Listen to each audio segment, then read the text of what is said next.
Could I ask everyone to please take their seats? We're about to get started.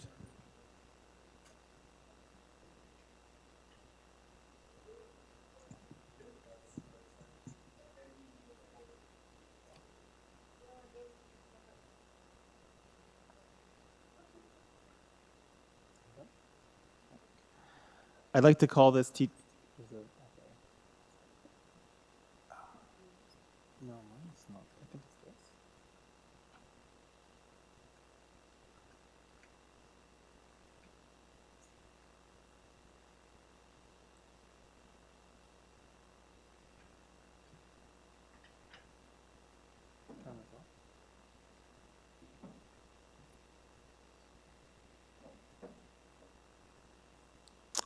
Testing? Yeah, perfect. I'd like to call this TTC Board meeting to order. The clerk has confirmed that quorum is present, and I will begin with the land acknowledgement.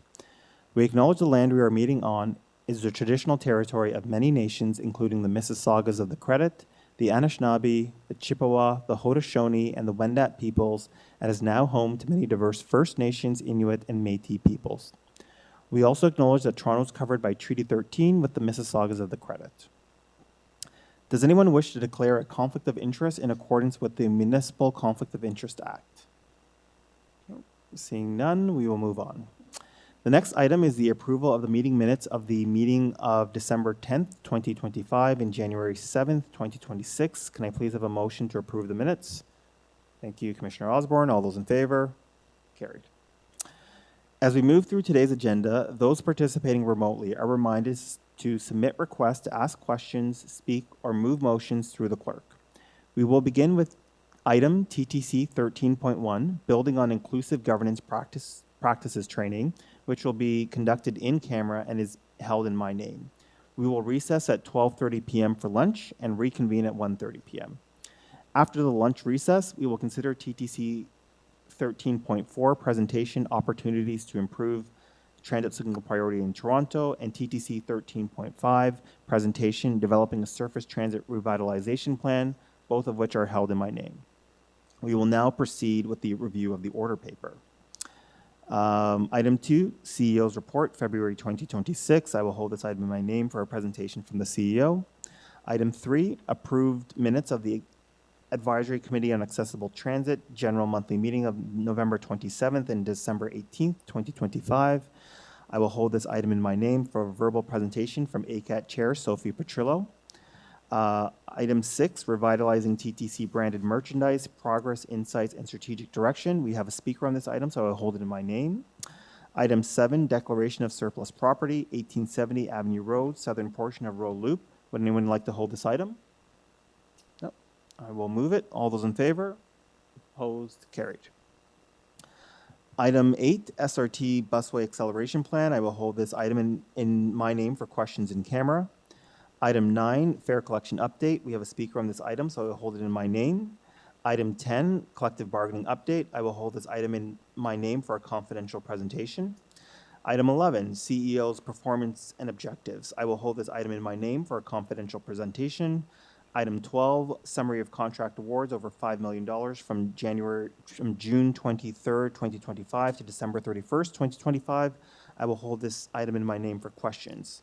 That concludes the review of the order paper.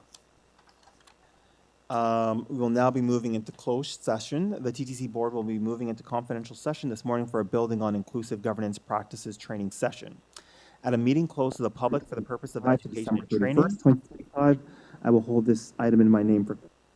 No member is permitted to discuss or otherwise deal with any matter in a way that materially advances the business of or decision-making of the board. We are here to listen and learn. Can the clerk please post the resolution to recess as the committee of the whole for training? That the TTC Board, can you make that one? That the TTC Board recess and sit as the committee of the whole to consider the following confidential item. In accordance with Section 29B of the bylaw to govern TTC Board proceedings and Section 193.1 of the City of Toronto Act, for the purpose of an education and training session, TTC 13.1, Building on Inclusive Governance Practices. Thank you, Chris Ann. All those in favor? That carries. We will now move in camera. We will return to the public session and the live broadcast at 11:30 when the training concludes. Thank you.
This allows us to monitor performance, validate it collectively, and also allows upgrades that we know are coming to be phased in a controlled manner.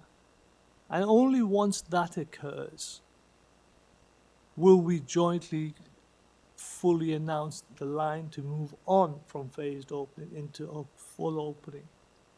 That said, on February the 8th, when this phased opening commences, the first rides for customers only on line 5 will be free.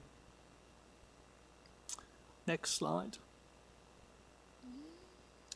And in respect to phased opening, as I said earlier, it's a gradual opening. We'll be communicating very clearly not only to our customers but also our workforce and our operators in terms of what that means. We'll be leveraging customer feedback, again, taking on the lessons from line 6, holding the right teams accountable. I think we've been working through that very, very diligently in the last few weeks, particularly for line 5. And again, as I said earlier, moving only to full operation when all the performance indicates that we are ready to open as a line. And then finally, as we move on, the changes for the customers, we're looking at a different way to pay. There'll be more routes that'll be aligned to this. And we'll have a variety of tools to do so to support them during that process. Next slide. In respect to changes for the customers, just to give you an idea of the complexity and interoperability that this has and we've been working through and grappling with, is just a graphical illustration of that with respect to the bus map that you'll see up there. Next slide. In terms of lessons learned, next steps, what have we actually collectively done? Again, summarizing this very simply. We've adopted the phase opening as I've highlighted. We'll be rolling out the customer, employee, stakeholder communication plans to support what we're doing, why we're doing, what we've taken on from 6. In terms of TSP, transit signal priority, this will be activated for the opening, but there'll be a phase rotation of that being implemented by Q2 across both lines.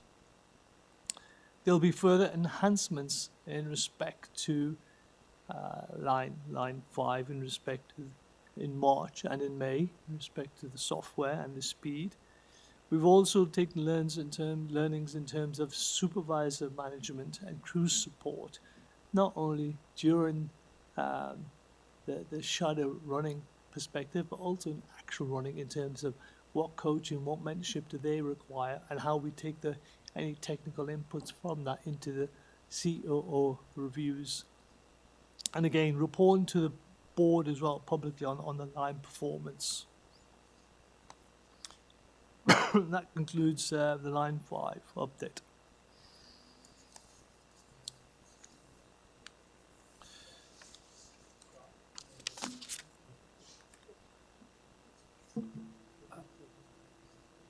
I can do that now, or if people want to do questions. Sure. Chris Sam, I'll just put those slides up.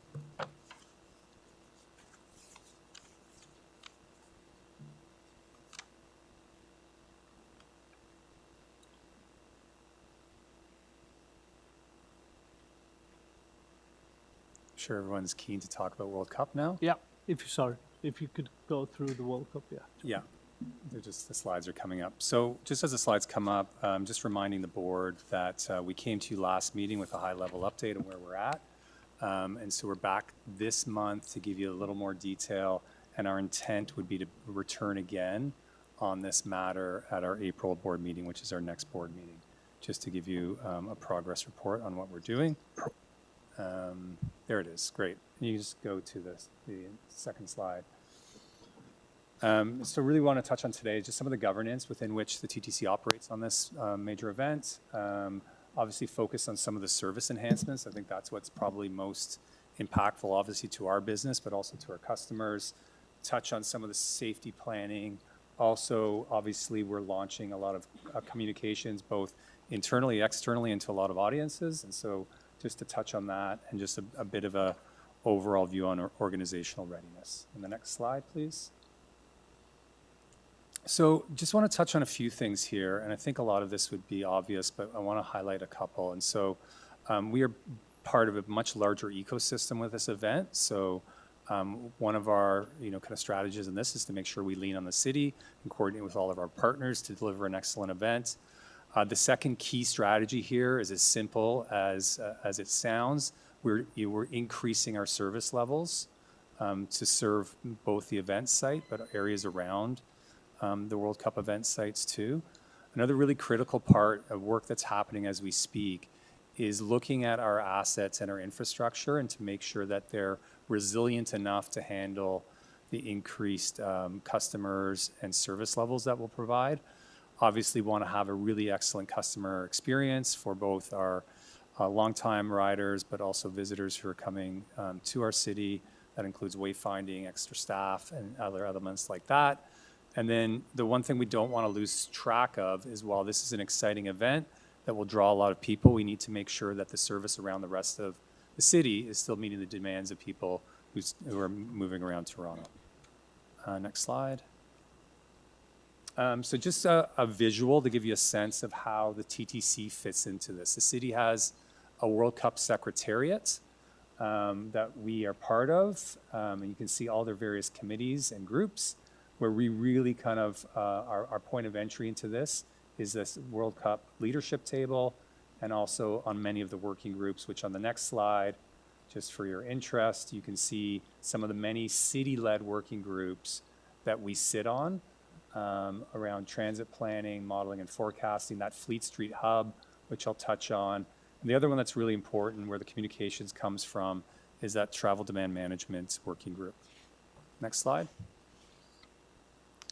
And internally, because everyone loves a good working group, we have also organized ourselves to make sure that we've marshaled the resources we need within the TTC, focused on a few key areas: safety and security, obviously customer experience. We've got a lot of workshops around infrastructure and some of our operational readiness. But the other one that we're working on is our ambassador program. It's really TTC employees that will be able to volunteer or do additional service or work to help with the customer experience. Next slide. Excuse me. So I think this is the most important slide probably to dwell on today. It really speaks to the service levels. And so to simplify it a little bit, you can see what will be called Toronto Stadium now in the bottom left of that slide, which is right near the FanFest site, which is Fort York. So that's going to generate a lot of the obviously traffic on transit, all being served by a new hub at Fleet Street that is being built right now. So that hub is going to be critical to the effectiveness of us moving people in and out of that area. But in addition, if you just kind of click, there's a bit of animation that we'll just further highlight on this slide. You can do another couple times. Keep going. So what you've just seen there, is on Dufferin, Bathurst, King, and Harbourfront, the additional service we'll be adding to serve that part of the city. So all of those routes will have additional service, especially on match days. We do have our match day schedule now, and so that helps us with a lot of this planning. So we know when Canada will be playing, for example. Hopefully that will, God willing, be against Italy. And while that would make Fort and I happy. It will create some logistical issues just because of the draw of countries like that, Germany, Croatia. And so beyond the transit that we were providing, enhanced transit, really working with the city to focus on road closures. There's a phenomenon in World Cups now called fan marches, where up to 10,000 fans can walk en masse from a site to the stadium. And so we'll have to look at how we balance all those competing needs and make sure we keep those things off Bathurst and Dufferin, where we have our rapid TO lanes and increasing service levels to accommodate flow in and out of the stadium and the FanFest site. We're still waiting on the city for details around FanFest, and with those in hand, we will obviously tweak and augment our service accordingly. So that really is a service plan. On subway, I think the important part to note is typically in the summer, we would decrease subway service because we have less ridership in the summer, we will keep subway service at pre-summer levels to accommodate the World Cup during this period. Next slide. Just want to touch on safety and security quickly. I think the most important takeaway on this is that we're fully embedded with the city and our partners' emergency planning operations, and we will be in those centers physically when it comes to match days and other events. The really critical piece around safety and security is this Fleet Street hub, just because of the potential of the volume of people coming in and out of there. It's worth noting that on match days, the exhibition loop will not be used because that's within the FIFA zone. And so we're working with the city, with our security teams internally, with Toronto Police and other partners for the overall security planning, but this site and location specifically is a lot of our attention and effort. Next slide. So obviously we need to look at how we tailor the customer experience to a lot of visitors, a lot of people who don't know Toronto's system, who don't speak English. And so to that end, above and beyond our enhanced service and some of the reliability measures we're putting in place to make sure that service keeps running, is we will be deploying this TTC staff ambassadors on top of just additional staff who would be at stations and other key points where people are accessing World Cup venues. There will be new wayfinding in some stations, as we discussed in the budget, but on top of that, World Cup specific wayfinding at key stations that would be temporary.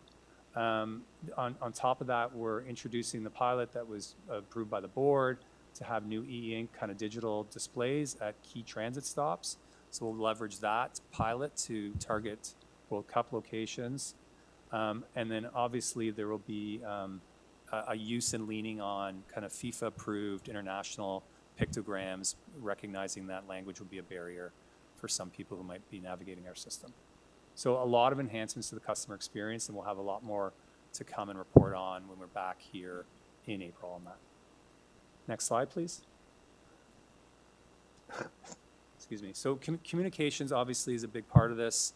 Where we've started now, and I would call it our first step of communications, is we're really beginning to ramp up communications for our employees.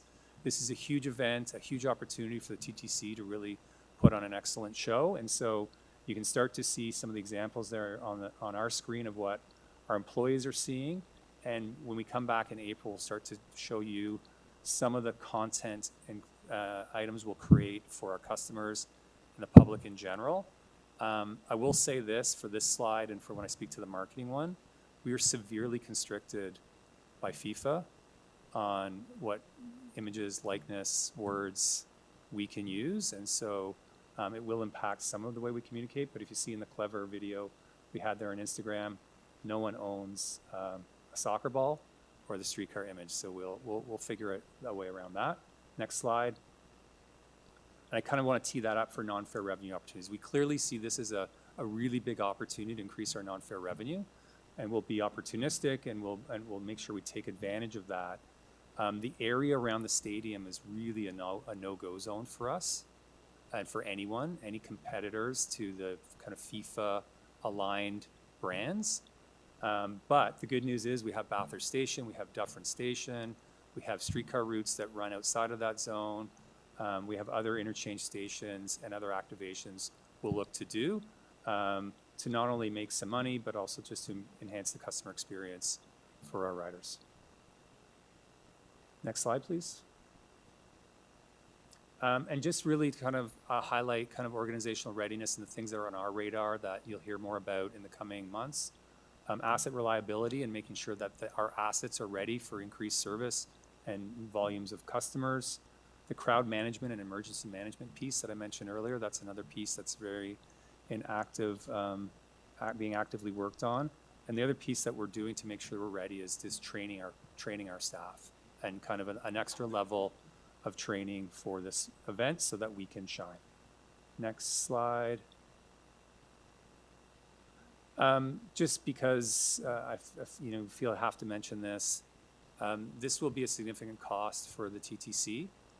We're estimating $7.5 million.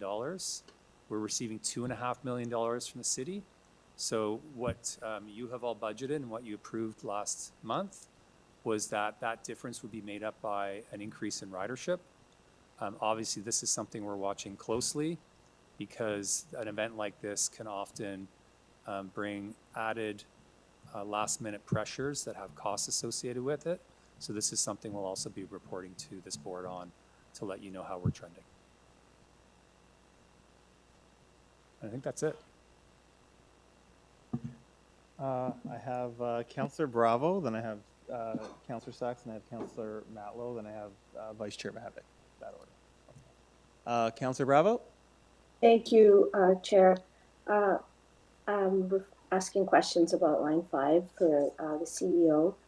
I guess my first question is about what we heard in terms of your comments with respect to where we are moving to full service only when performance is ready. What does that mean for maintaining current bus service and the overlap before the line is ready, if anything? Sorry, can you just repeat the latter part? I didn't quite catch your question. So I heard you say moving to full service only when performance is ready. How does that interplay with existing bus service on Eglinton? Will there be any plans to have, or had there been consideration of having a sort of redundant or extra bus service? Particularly, I'm worried about the commute on Monday and Tuesday and Wednesday next week. Okay, so just to clarify, it'll be a phased opening in respect to when we open because it's reduced hours. And yes, we will have shuttle buses available should we require them. But I'll Sure. also take on board that 2/3 of the line is below ground on this one. So the shuttle buses will be available if there is a disruption of line 5, but it won't be operating alongside in the initial days. We won't have a parallel service shadowing line 5. We'll have the bus changes that we did back in October was as part of the full migration over to the schedules to interlink with line 5. And the bus changes that happen on the 8th will solidify that. And like with any changes we do, we always have the ability to provide shuttles. And this will be no different. Okay. In terms of contingency plans, should there be, for whatever reason, whether it's infrastructure or operational, like they go very closely together, can you explain to us what in that situation, what is the TTC's to do, what is Metrolinx is to do, and what is Mosaic's to do? There's such, because we're still a bit in this new world in which we have different accountabilities here. Sure. I'll just refer back to slide 3 if that helps, where I made it very clear that Metrolinx is the owner. Maintainer is Crosslinx in respect to CTS, which is contracted to Metrolinx. So should there be an issue on the line, Metrolinx and CTS would work through what that issue is, fix it, and during the process communicate through with the control center so we can inform our customers. And that is no different to what we do today on line 6. Right.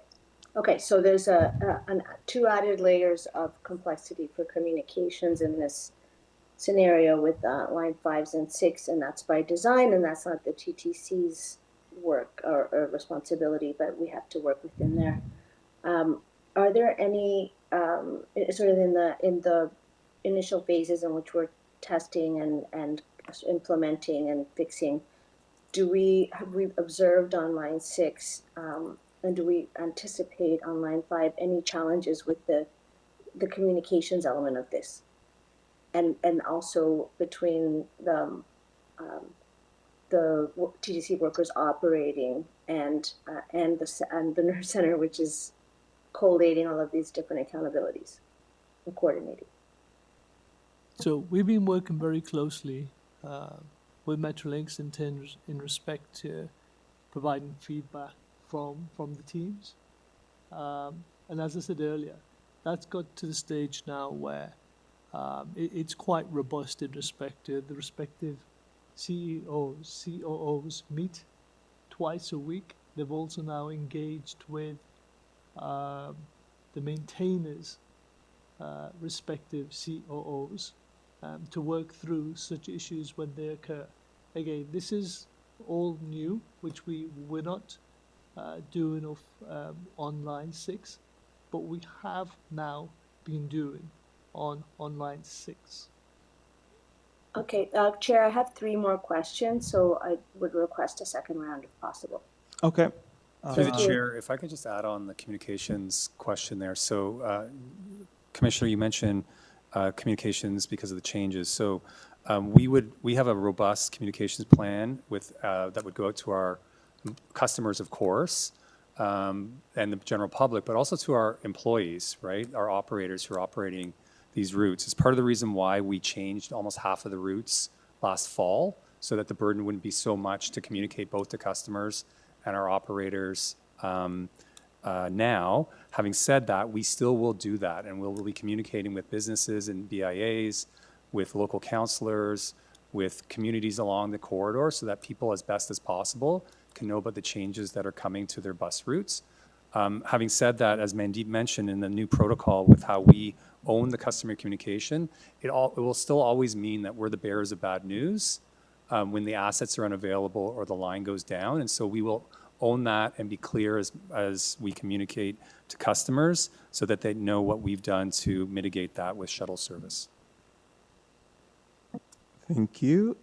Next, I have Commissioner Sachs. Thank you very much. Yes, I think we'll have lots of questions today.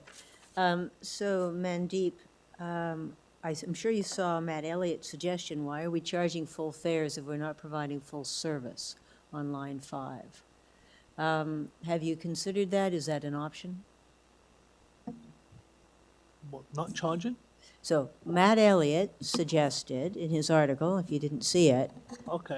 that since we're not, when this thing opens, if it opens Sunday, people are not getting the full service. It's going to be slower, at least than the design. I don't know what other things are going to be Okay. inadequate. So his question was, why are we charging people full fares if we're not providing full service on line 5 when it opens? Right. I know we get 1 day free, but what happens the next day? You have to pay. Right. So And the has there reason been you any have- consideration, any discussion with the mayor's office of, is there any mechanism for charging less on this line for Well, a I while? think really, in all due respect, if you looked at the bottom line in terms of where we are as an organisation, if you looked at the bottom line of where we are as an organisation, providing free service, first of all, I think for the first day it's a good gesture. The comment upon it will be slower. It's recognised it will be travelling at 60 in the tunnels for a period of up until end of March, until that's upgraded, and then it'll be at full speed. The reduced aspect of it is from the fact that it'll start at circa 5:40 in the morning and end at 22:40 in the evening. So you'll still be getting from A to B. It'll still be relatively quick. So I'm not sure why you would want to provide that as free. Right. Well, he suggested free or reduced. So let's go on with some more about that. Okay. So my first question, which I've asked you many times, is this going to be faster than the current bus service? Yes, Are you sure? yes. Okay. You mentioned that we've learned lessons from the deep disappointment around the opening of Line 6. What lessons have we learned?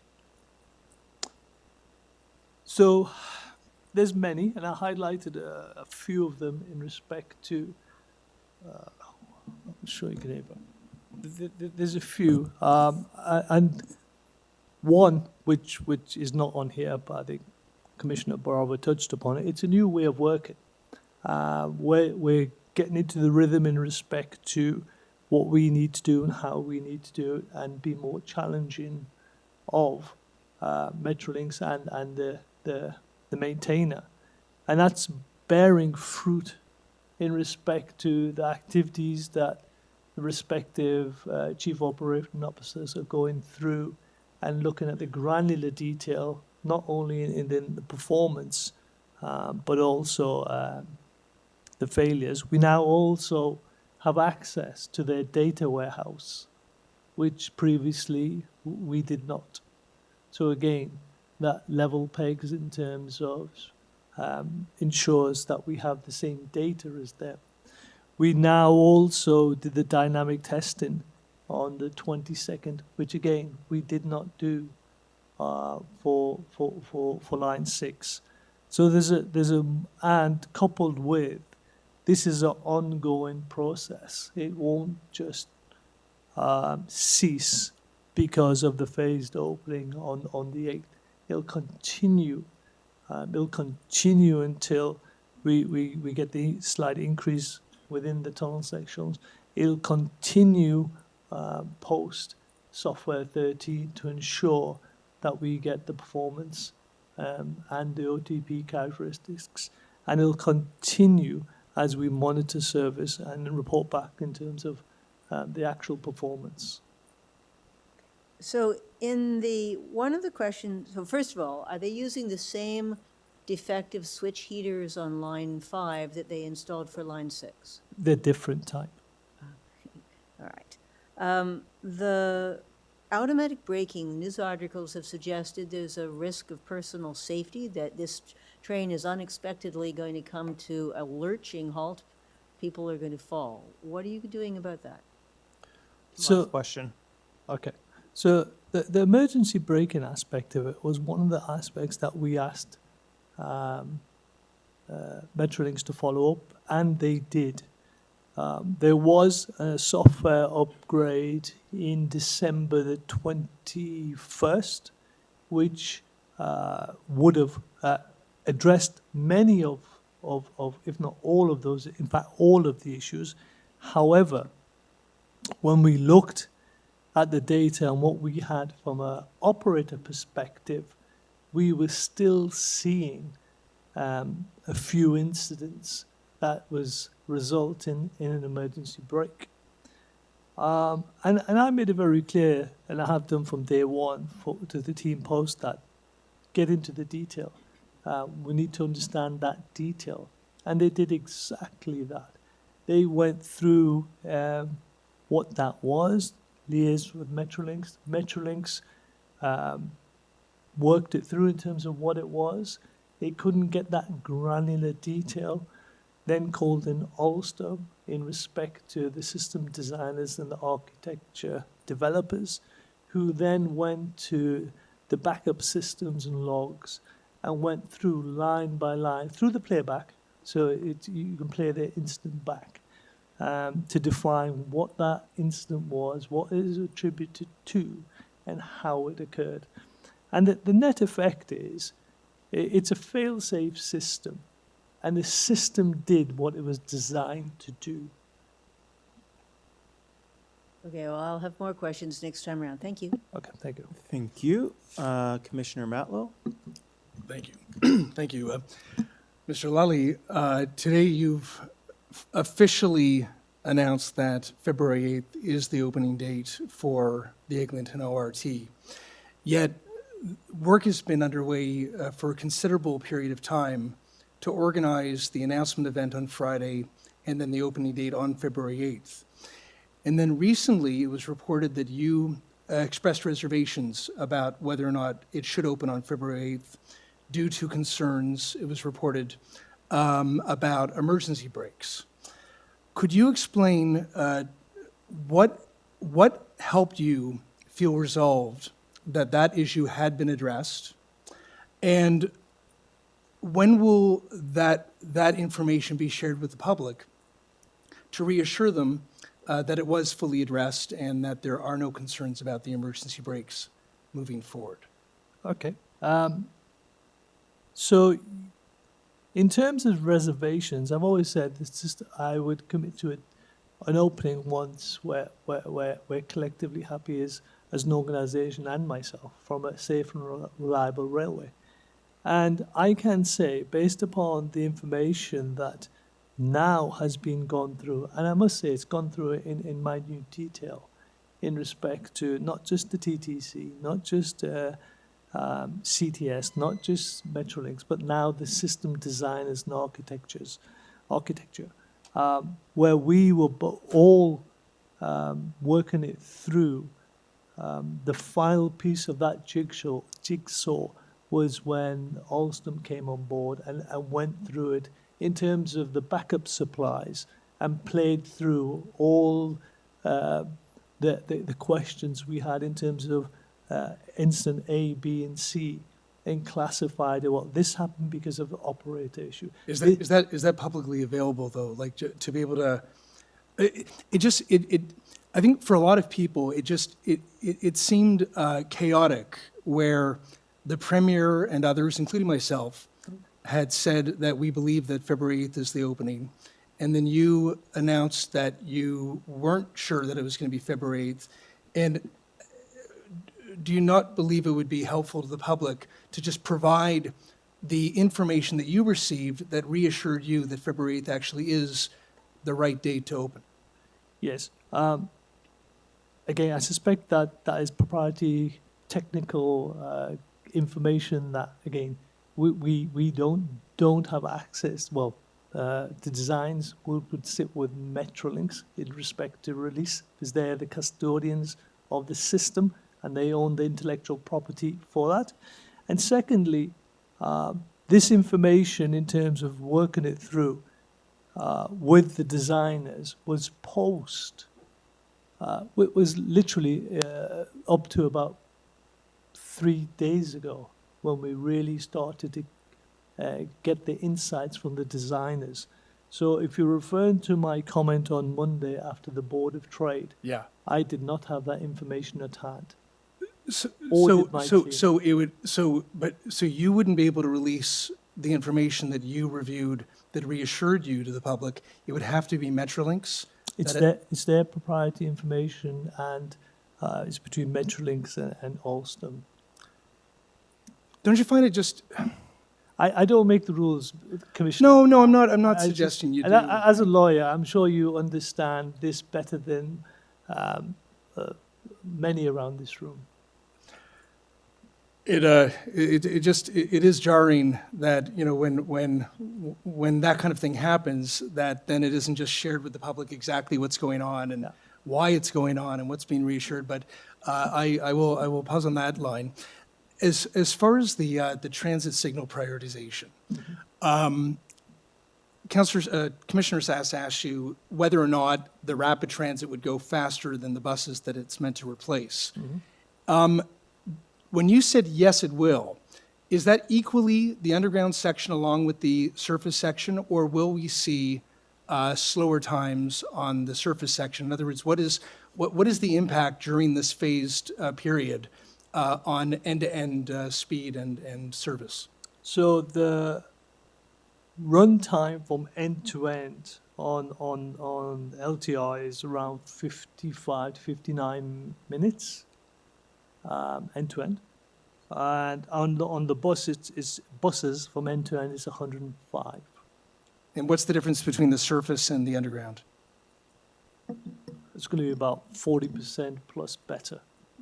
Just for a stat on that, just to give you a sense. So on surface, say from Kennedy to Yonge Street, which is a large, there's a lot of that is above surface, on surface, your trip now will be 17 minutes faster. So instead of the 52 minutes that might have taken on the bus, it'll now take you 35 on light rail. Okay, thank you. I'll have some more questions when we do the second round. Thank you. Thank you. Thank you. Vice Chairman Havoc. Yes, thank you very much. My question is really focused on what the customer should expect on Monday when they're going to work and so on. So it really is, what does phased, if you could delve into phased opening and exactly what that means so that people can plan accordingly. What I'm hearing is that it'll be way faster than the existing buses, but slower than, call it post-March. point number 1. Point number 2, phased opening means that the system closes earlier in the night and will be replaced by buses afterwards. Maybe you can clarify that point. Third thing, that there's going to be an extra set of buses in the case of any breakdown, given that we are in this kind of real-world testing. Does it mean fewer trains, or will we go full run of trains and expect that the number of trains now will be the same as the number of trains, say, in the summer of 2026? And I think phased opening means is that there'll be one set of signal prioritization now, and that's going to be improved at a later point to give greater efficiency. Am I getting it right? This is what phased opening means? In a nutshell, yes, but I'll just clarify a couple of points. Phased opening is, as I said, is a reduction in hours in terms of which the line operates. That gives the operator, in terms of CTS, more time during engineering hours to do the work that they need to do to recalibrate the system per se. So that's Sorry, so point it one. closes, the buses will still run in the overnight? Is The that correct? bus, Correct. Yes, Through the the bus- chair, buses buses will- will run at, in the overnight, and then it flips to our Blue Night network overnight. So in that interim period in this first phase, Right. there's a bridge period of busing between when this closes just before 11, and then when the overnight Blue Night network bus service that would begin at 1. In the eventual full opening phase, that would go right from light rail to Blue Night network. Oh, I see, okay, so that 11 to 1 period now is going to be buses? That's the part of the transition period, yeah. Okay, that's part of phased opening, okay, Yeah. that's helpful. Our customers need to know that. Yeah. Next. Sorry, other points, the system closes earlier at night. Fleet, it'll be a full run of trains, is that correct? 24 to 20, I don't know how many train sets you're looking at. 24. 20 There'll be 24 trains through the and church. 2 spares, yeah. And 2 spares? Yeah. And that's what's going to be, call No. it, a year from now as well? It will ramp up. It will ramp up later in the year and next year as well. Oh, I see, okay, so it'll be a little bit more crowded from a customer experience point of view? Through the chair, the service level 6, which is in the project agreement, was for 28 peak trains in the AM. As the CEO just mentioned, we're ramping up from 24 to 28, which means it's roughly a 15-second longer headway than planned at opening day. However, service level 6 is operating the full complement of trains, which was not what was expected to be needed on opening day. So we're confident that there's enough capacity to start. And then as the trains ramp up, it'll just be more room on board and shorter wait. Okay, so from 24 to 28 at some later point at the appropriate time? Correct. Correct. Okay. And there'll be some adjustments made to signal priority, and that's got its own timeline sometime in the spring. Okay, so I think, would it be fair to say, it'll be pretty good on opening day, Yes. and it's going to be even better as we get real-world experience as we go on? Correct. Okay. I think that's very helpful. Thank you. Thank you. Okay, I'm going to ask a question on behalf of Commissioner Kim. So this is on the CEO's report. I'm unable to differentiate between incidents due to unsafe practices or infrastructures versus assaults on staff. Is the long-term injury report solely on unsafe workplaces, excluding assaults? If so, it does seem high. Okay. I'll refer to Betty, Chief Safety Officer, on that point. Through the chair, thank you for the question. So yes, the lost time injury does include employee assaults, threats when they result in lost time, which means when an employee cannot return to work for their next scheduled shift. So we do include those numbers as part of the lost time injury rate. Okay. And then the next question I have is from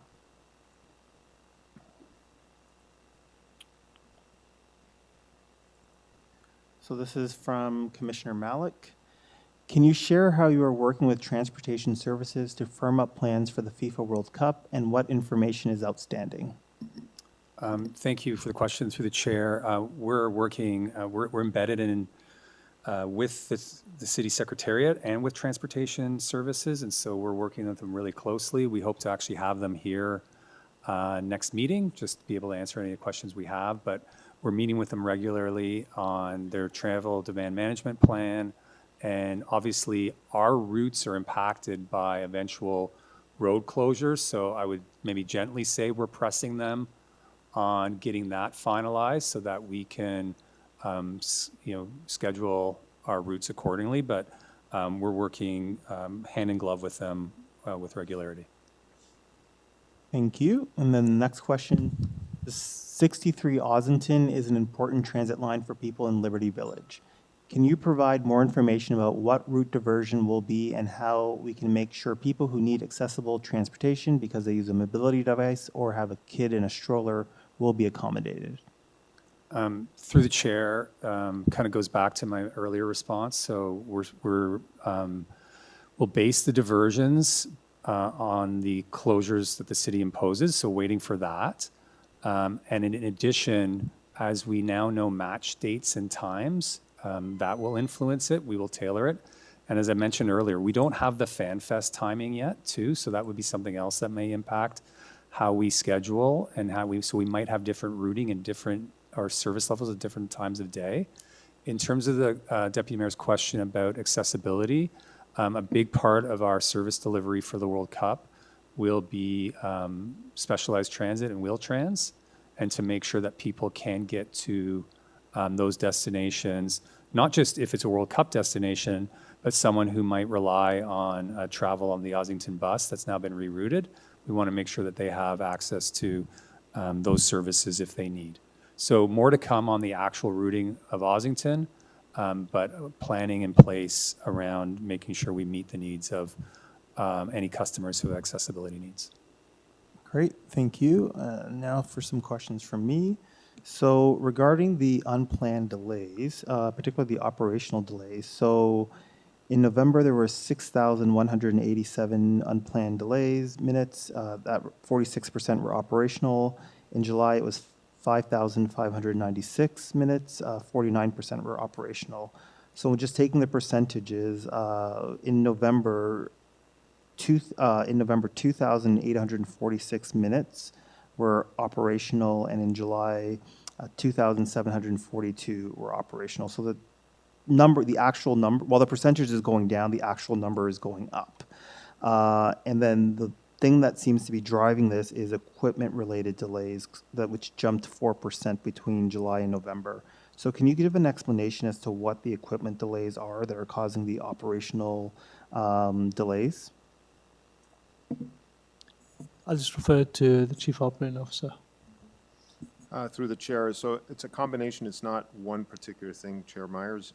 We did have some track switch issues that we were struggling with a little bit, and as Mandeep had mentioned, we did see a spike in the opto delays, but good news to report is that both are on their way down, and as the CEO mentioned, strategizing our overnight window and also our day crews from an emergency response perspective around the golden asset concept, I think is going to breed some pretty significant gains here, and I think we're already starting to see some of those gains. Okay, thank you. And then I guess with the external delays, we saw an increase of 4% in injured or ill customers between July and November in terms of unplanned delay minutes. Is there a plan to reduce this? As I said, we started the initiative. Sorry, are you referring to the disorderly? No, the injured or ill customers. Sorry. Injured or ill customers. Again, where we started an initiative, as you're aware, on the 15th of November. And that data hasn't come through yet in terms of the impact it's having. We are reviewing it regularly in respect to the hotspots and where we are able to get service moving and provide the help that is required. So we fully expect when that data is being quantified and qualified to to have an impact on those areas. And through the chair, if I could just add, we anticipated those numbers to go up. As Mandeep mentioned, with the launch of that campaign that we had, we basically told all of our customers in lots of places and lots of times to report and tell us everything. And so they are doing that. And so the anticipated increase is actually, I would say, a testament to the effectiveness of some of our campaigns out there in the system to encourage people to report more. So we are seeing that. And so we anticipated that there would be a bump, and we probably still will see that in the next quarter too, with our call to action for our customers to report more. And that actually lines up with the increase in users in the TTC Safe app as well, which is increased by 10% as well. Great. Next question is signage on the system. So on line 2 in particular, and in a lot of the stations, there's still the old signage that doesn't show lines 5 and line 6. Do you have a timeline as to when all the signage will be updated? Yeah, thanks for that question, Chair. Through you. So we're in the midst of replacing the over 20,000 signs, maps basically across the system and network. So streetcars are done, shelters are done, line 1 is done, the station entry signs are done, and there were some remaining ones on line 2. Line 1 was prioritized because of the connection points on line 5, because it would actually be wayfinding help for those customers. And so in about 10 days' time, we expect all 22,000 to have been updated across the system. Great. It's been noted that the red paint on Dufferin and Bathurst as part of the rapid TO is already peeling. Is there a plan to replace this? Through the chair, yes, there is. We are not surprised and anticipate some of that peeling. There was an effort to get the paint down earlier, but by doing that during kind of winter months, the application doesn't last as long. And so yes to replacement and more of it as we do the full rollout in the spring on those rapid TO corridors. Thank you. I've also received a request from a patron whether or not it was possible to include the expected return to service date on escalators and elevators that are being repaired. So often you show up to the station, it says the escalator is out of service. They state that historically you had the TTC used to put the date when it was expected to be returned to service. Obviously, this is important for people in the disability community and people, parents carrying strollers. So is it possible to return to that standard where we're not just saying something is out of service, but we're also putting in a timeline as to when we can expect it back in service for the escalators and elevators? We can definitely look at that and take that on board. Okay, great, thank you. And we will go to our second round of questions. So I have Councillor Bravo. Thank you, Chair. So going back to line 5, I think that one of the concerns I would have would be around the timing of communications to staff and to the public. So just please correct me if I have any of this wrong. February 8th was a date chosen not by TTC. So that's Sunday, but the TTC's obligation and responsibility is to ensure the safe operation of vehicles. Once satisfied that a first phase of real-life testing and service was deemed viable, the TTC is now left with a very compressed timeline for communication. Is this correct? Like, if you could have had a longer lead time to be able to say, okay, line 5 is opening, this is what it means for your commute, that would have been, or was this date chosen by TTC and we are stuck with it? Okay, I'll kind of start with that. In terms of February the 8th, that was a board scheduled period in terms of where the bus routes will change. But I want to be very clear. If we had not had the confirmation via Ulster, via CTS, via Metrolinx, and it had not fulfilled what we believed that was safe, February the 8th could have rolled into March the 8th. So in answer to your question, this date works from a bus perspective, but it also aligns with the fact that the questions we did have and we worked through were addressed in the manner in order to capture this.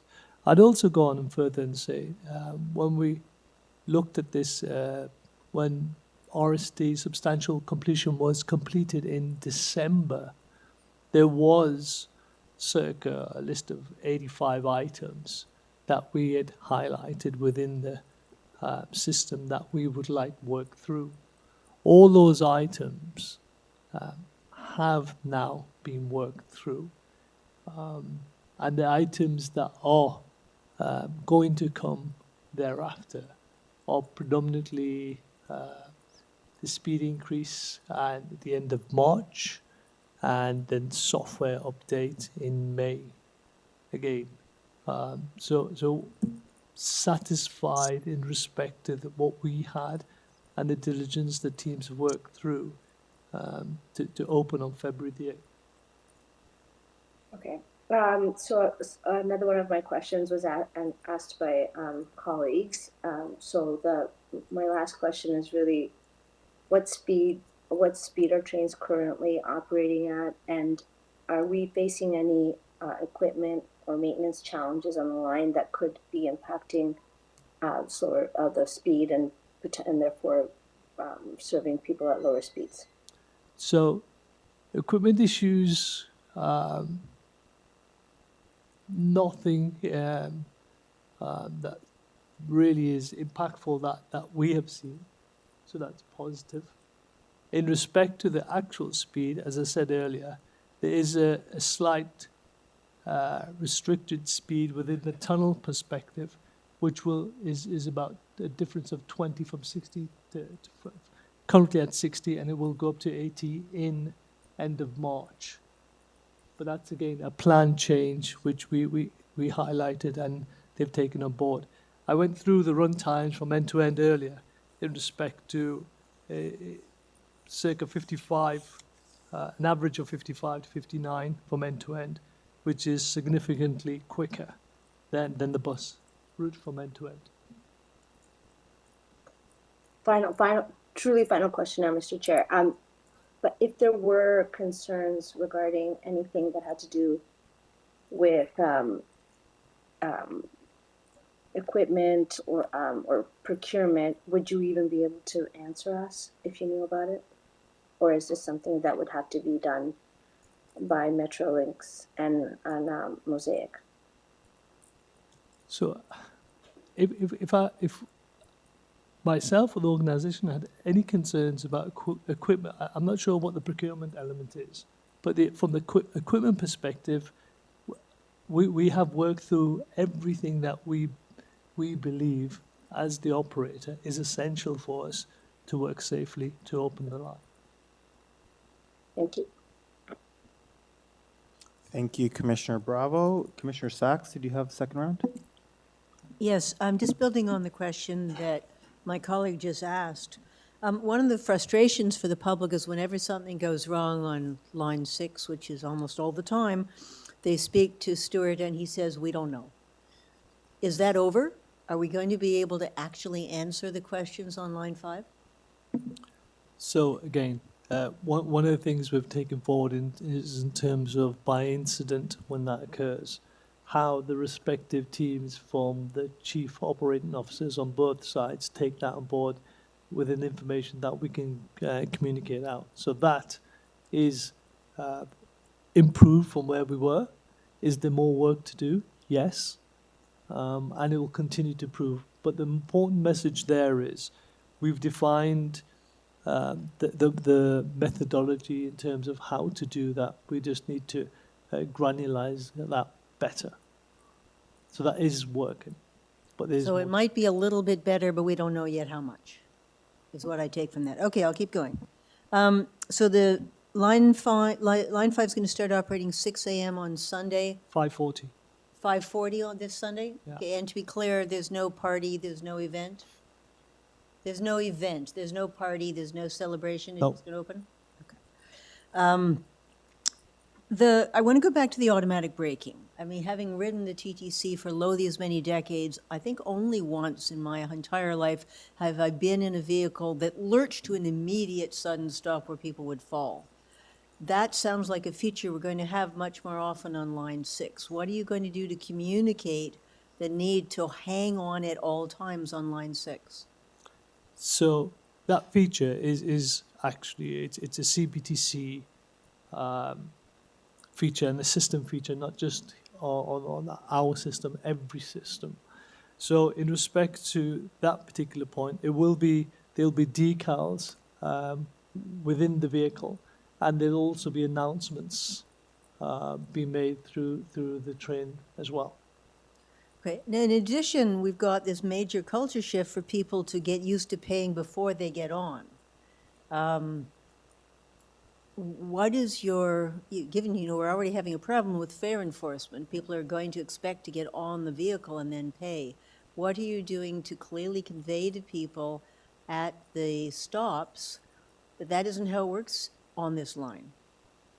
So again, that's the whole part of the communication strategy, which Josh went through in terms of educating the customers in respect to what we do within line 1 and 2, etc., differ from 5 and 6.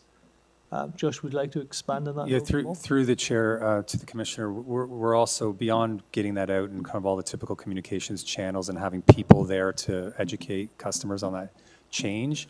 We're adding fare inspectors to the new lines to make sure that those habits are the right habits form because of that change.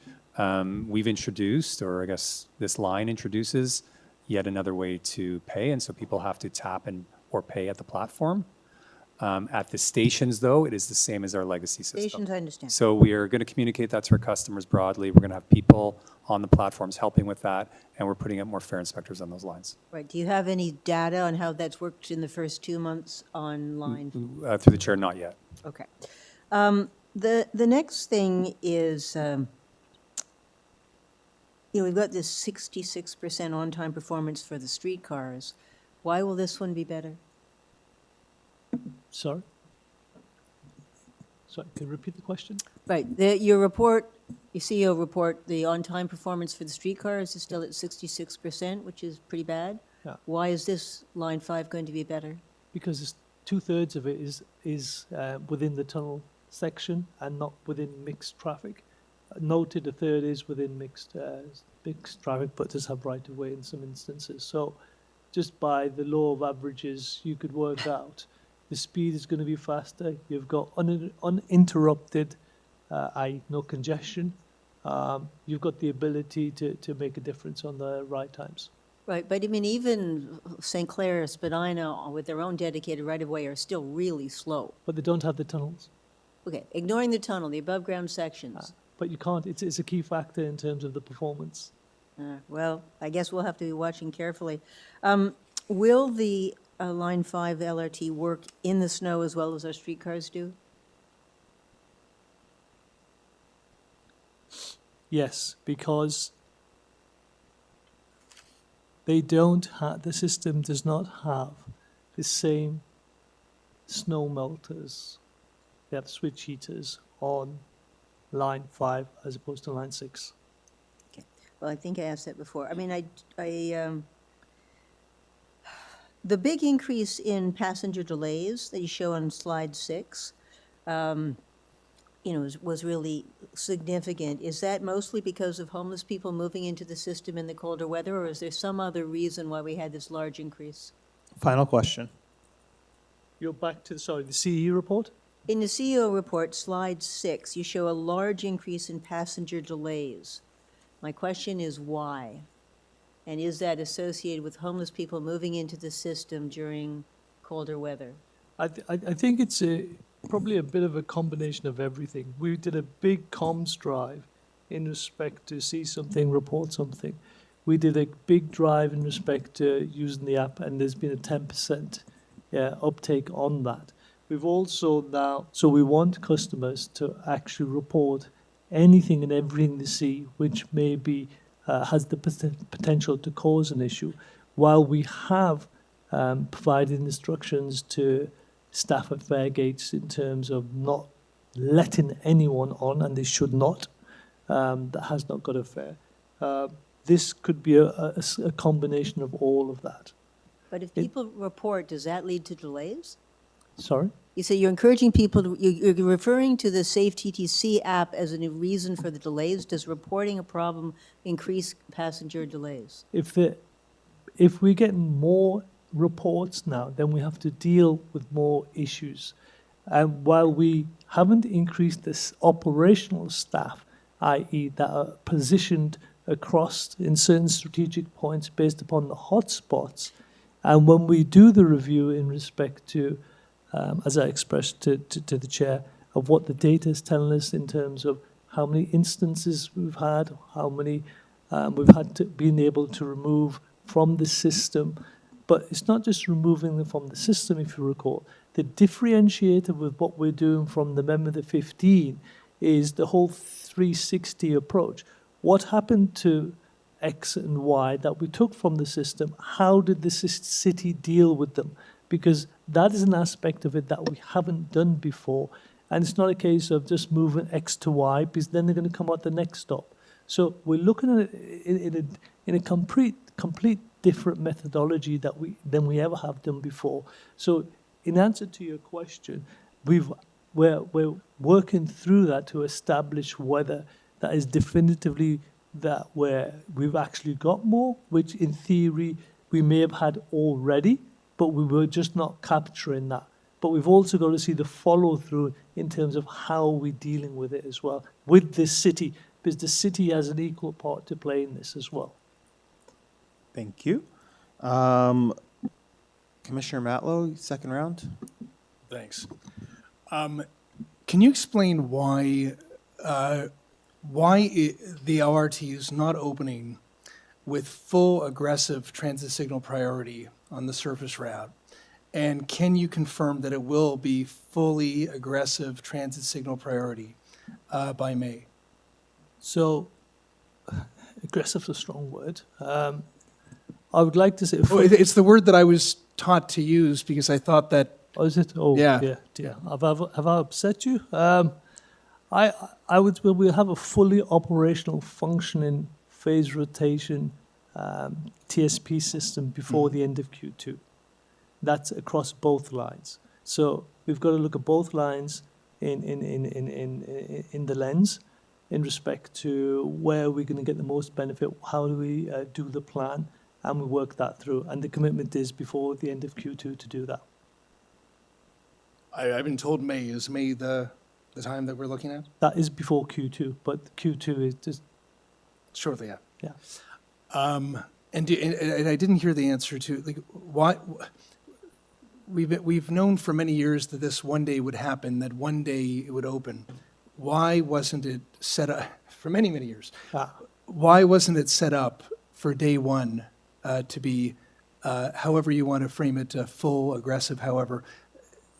By the way, the reason that I use that term is because when we were advocating months ago for transit signal priority, we learned later at one of our recent board meetings that I think transportation staff sort of took it in a different direction in their interpretation of what transit signal priority was just for delayed vehicles. So that's why I think you may remember that we were told that aggressive was the term that should have been used. So I'm just trying to be very, very clear. Okay. So why wasn't it done for day one? So it starts with actually a thank you, because the board instructed us to go with a motion to look at this in greater vigor, which we did. We were following the policy which had been around for a long time, let's say. And from that policy, it is clear that it hasn't been updated in respect to where we are today and what we require. That policy, then we did a trial on the phase rotation on 3 sites for the streetcars, of which a 3rd site is about to go live. So we were following the policy which had been in place for many years. The motion that was provided gave us the impetus with the city to, one, look at that policy again in fresh. where we can make improvements. We validate that or validating those improvements via the trials we're having, and that will follow through. You're speaking after the fact, though. I'm just, like, do you have an understanding? I know you're fairly new as CEO, so you're not held to account to previous decisions. But can you just reveal? Can you explain, to the best of your knowledge, why wasn't that done in preparation for the opening date of the Eglinton line? Given that, just intuitively, we all understand that when a vehicle needs to slow down and stop, it's not as fast as a vehicle that can go swiftly through the transit signal. So the TSP, as it stands to the old policy, will be live and working on line 5. But that's not, It's not Aggressive. aggressive, as you say.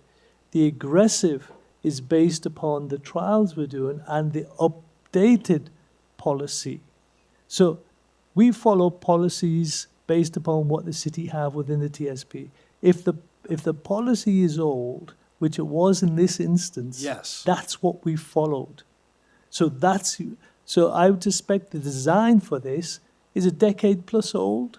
The policy is probably a decade plus Right. old. This might be a longer conversation because it's about even why the policy was the policy.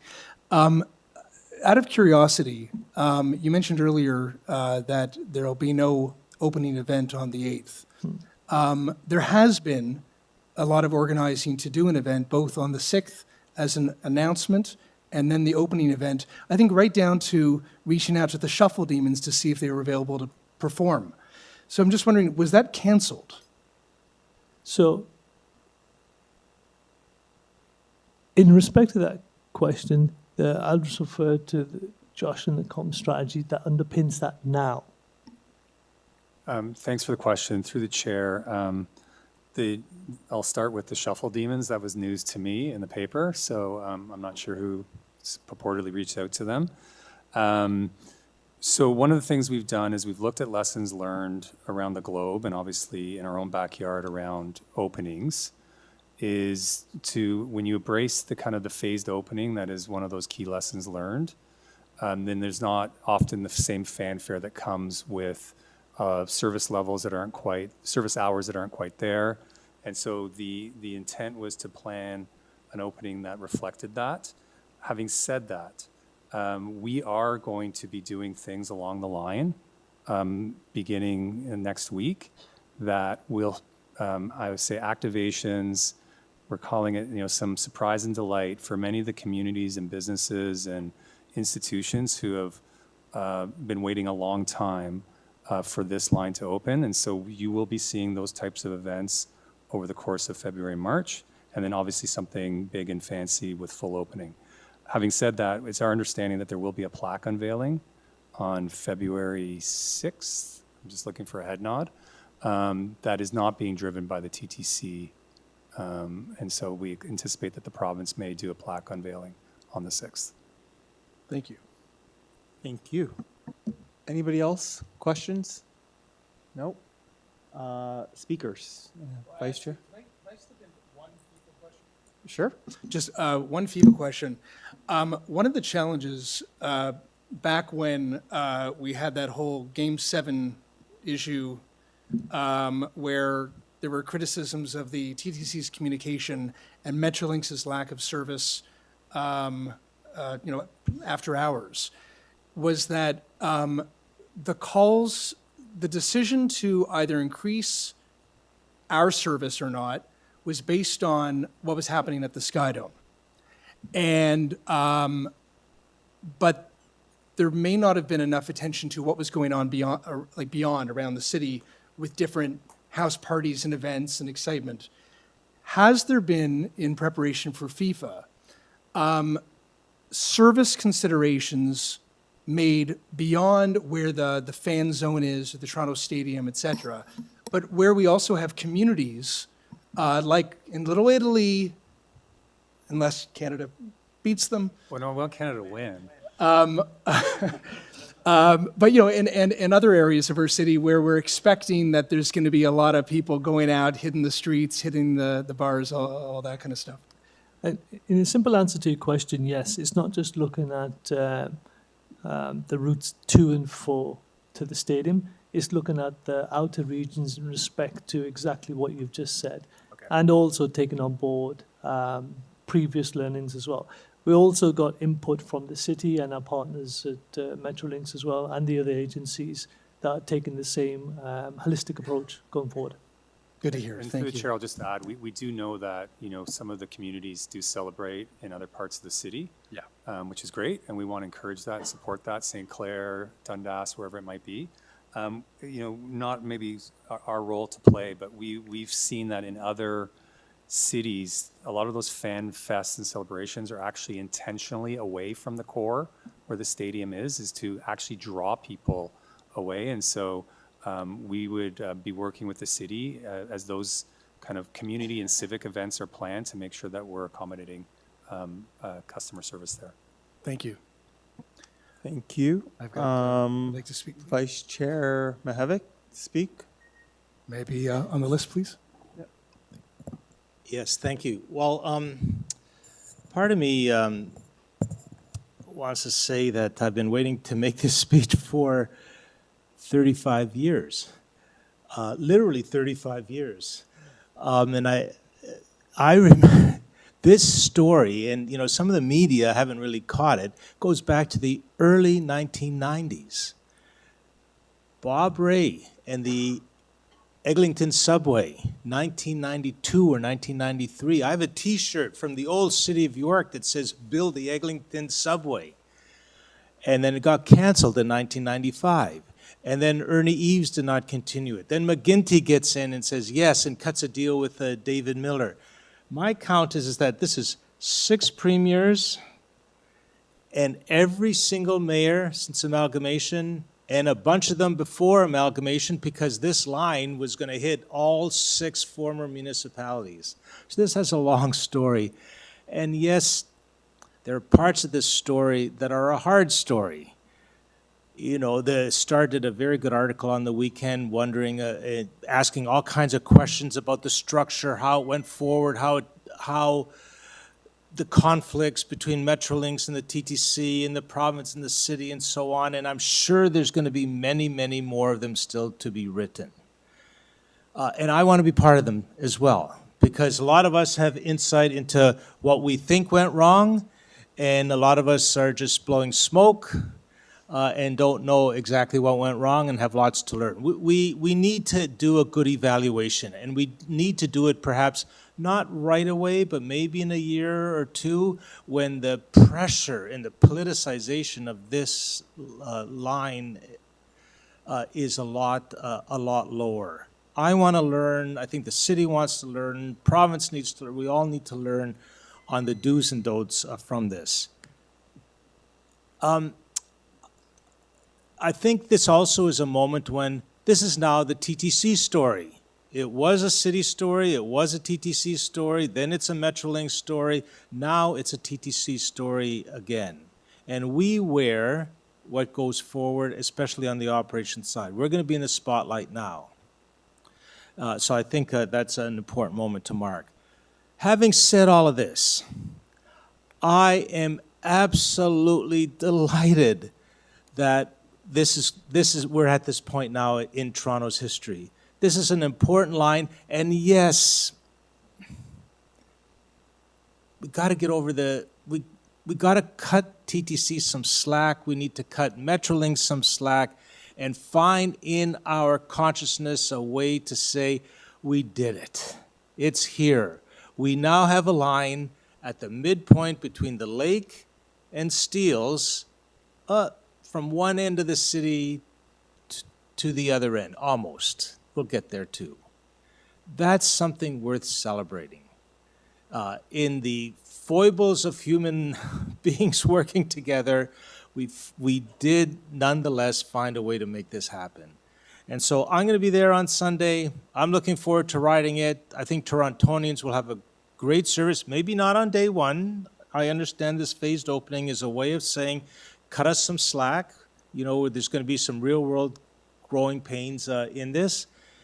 But at the end of the day, it's a service that Torontonians have been waiting for a long time. And when it comes, it's here.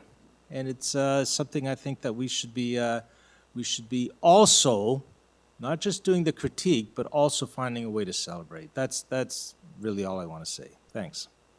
Thank you. Commissioner Ratlow?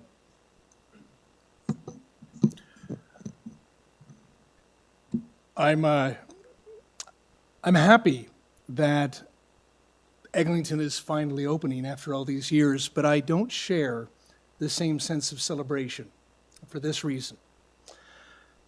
Over the past 15 years, communities have been impacted and treated like collateral damage.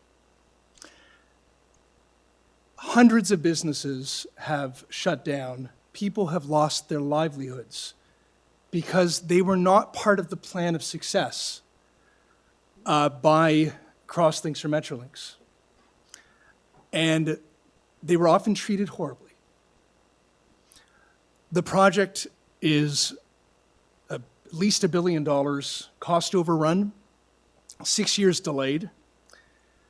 It has been mismanaged, and it's been done with the kind of secrecy and lack of transparency that is unacceptable when it comes to a democratic government's project. And that secrecy continues to this very day. There have been times where the former CEO would hold press conferences to make an announcement that he would not make an announcement. When pressed by reporters, he would say, "Give us some space." Over and over again, this project has been done in a way that can never be repeated. And the reason that we've been calling for a public inquiry is both to hold the government and Metrolinx to account for the fiasco which has been the Eglinton construction, but even more important, to demonstrate that lessons can be learned as projects move forward that we want to see done. Ontario Line, Scarborough, other projects. It's about doing things well. Good things should be done well. Every tax dollar should be thought about. People in the line of that project should be thought about and be part of the plan of success. None of that was done. So I really believe that rather than being in a celebratory mood, we should be demonstrating, and it wasn't the TTC, but I just mean we collectively should be expecting contrition and a recognition of what people have gone through to get to this point. Now, where I agree is that we as Torontonians have, for a very long time, been envious of transit maps that we see in London and Paris and New York and beyond. We want to emulate that. We want to see an expansion of our transit. So it is a good thing that transit is expanding. But when the Finch line opened and it was such a disastrous rollout, and then there's still such secrecy about even how this opening date happened, like, it doesn't build confidence in the public that big things are done well. And it doesn't tell people, like, I want to take rapid transit rather than leave my car at home. If they don't have faith and confidence that our system will be safe and affordable and reliable and done well and keep people in mind when it's done. So, moving forward, what I hope to see is the province and Metrolinx share, even like down to the details about the information that they shared with you, Mr. Lally, about why they're saying it's safe. Like, why not? Like, why wouldn't they? I mean, if they've done all the good work, boast about it, show everybody, demonstrate it to the public, like, this is what we got. When it comes to like basic questions around what went wrong with the construction, be open about it, be transparent about it, so you can demonstrate that you can earn people's trust again. And ultimately, I'm going to ride it eventually, but I'm not going to do it on day one. I think what people want to see is lessons learned. I want to give some acknowledgement, though, to our transit workers at ATU, because they're going to be working with what they've been given. This very imperfect, very problematic product that they're going to have to operate and run and we're going to need to have their backs and support them as we move forward. But I just encourage Metrolinx, the province, and yes, the TTC, to be open and transparent about every step of the way as we move forward, but equally, we need to look backward and show some accountability and transparency about this horrible journey that has led to this day. Thank you, Commissioner Matlow. Commissioner Sachs. Thank you, Mr. Chair. I think my colleague, Commissioner Matlow, has done a good job pointing out the flaws of the past. I mean, certainly I agree with both of my colleagues. It's good to have transit expanding in the city. And if this is indeed faster than the bus, that's good for the people who need to ride it. And bloody well about time. I'm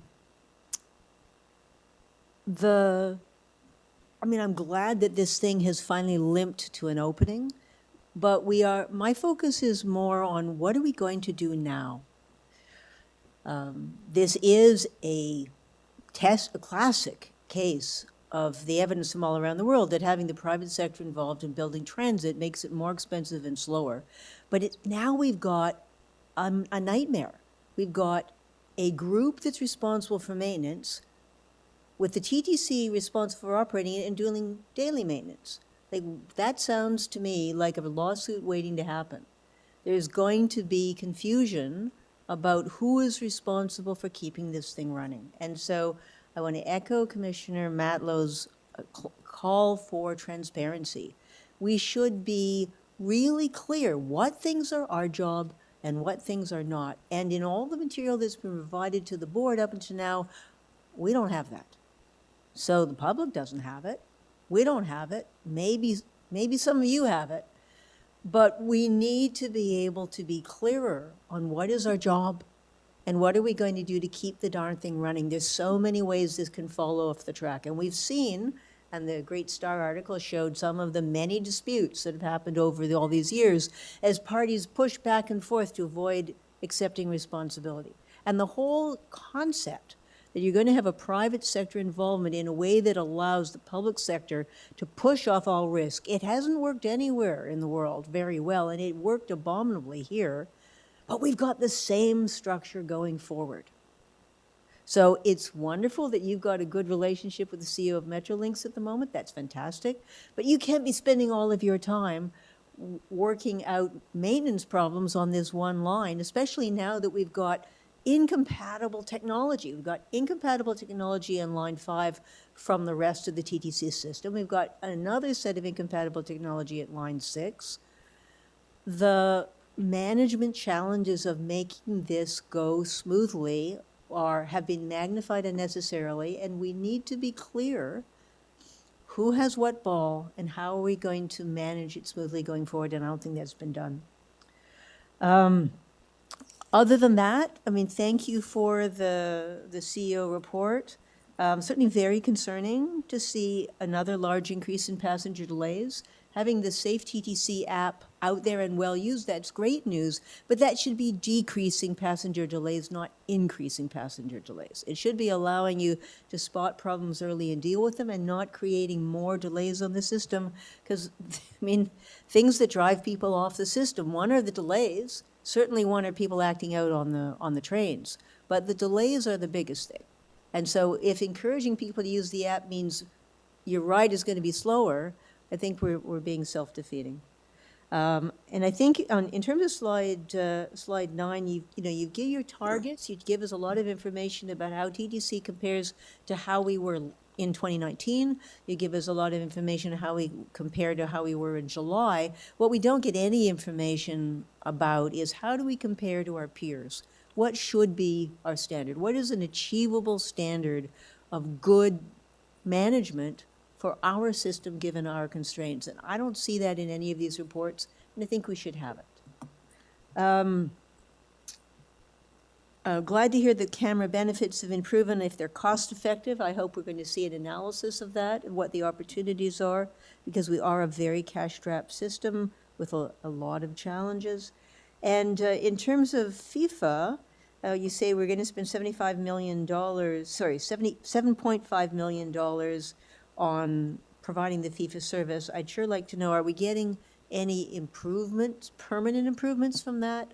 Or is that just going to all temporary stuff that disappears when the FIFA folks leave? So again, some more clarity on what is the remaining public benefit from this whole exercise, I think would be helpful. And if it does give us an impetus and an opportunity to improve wayfinding, we've heard from deputants many times how important that is. I'd like to see some improvement in wayfinding. Thank you. Thank you.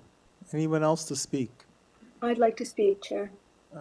Councillor Bravo? Thank you. So I think that we've had the opportunity to ask questions about line 5, which are truly valuable for the public interest, and I'm happy to see that there have been lessons learned here about being very clear that initial operation is a testing phase in real life conditions with transit riders, and that yes, this is an overdue service, decades in the making, imagined for more than around 30 years or longer, and there have been some positive things that have happened along the way. I think about the founding of the Toronto Community Benefits Network and the pathways into construction and administrative and technical jobs that were created along the line. The challenges, I think, with land use planning is that there is no way for a municipality to protect the commercial leases, the against the valuation of properties adjoining a new line like this. And that's something that concerns me. And in addition to the delays caused by in the construction of this particular line, we have seen real hardship along Eglinton, and I want to acknowledge that. The TTC, I think, from the answers that we were given, has taken a responsible approach to ensuring safety for transit riders, and I think implementing some of the lessons that were learned in other circumstances. I think, for example, of the Ottawa LRT inquiry and its lessons are being applied here. I am going to be writing this line. It is serves Davenport. It's a major connection point for Toronto. It will be a better experience, I hope, because riding a bus on Eglinton is challenging. The weaving, the bobbing, and the smoothness that we expect and hope for when we look at LRT is something that I think people will look forward to in the community.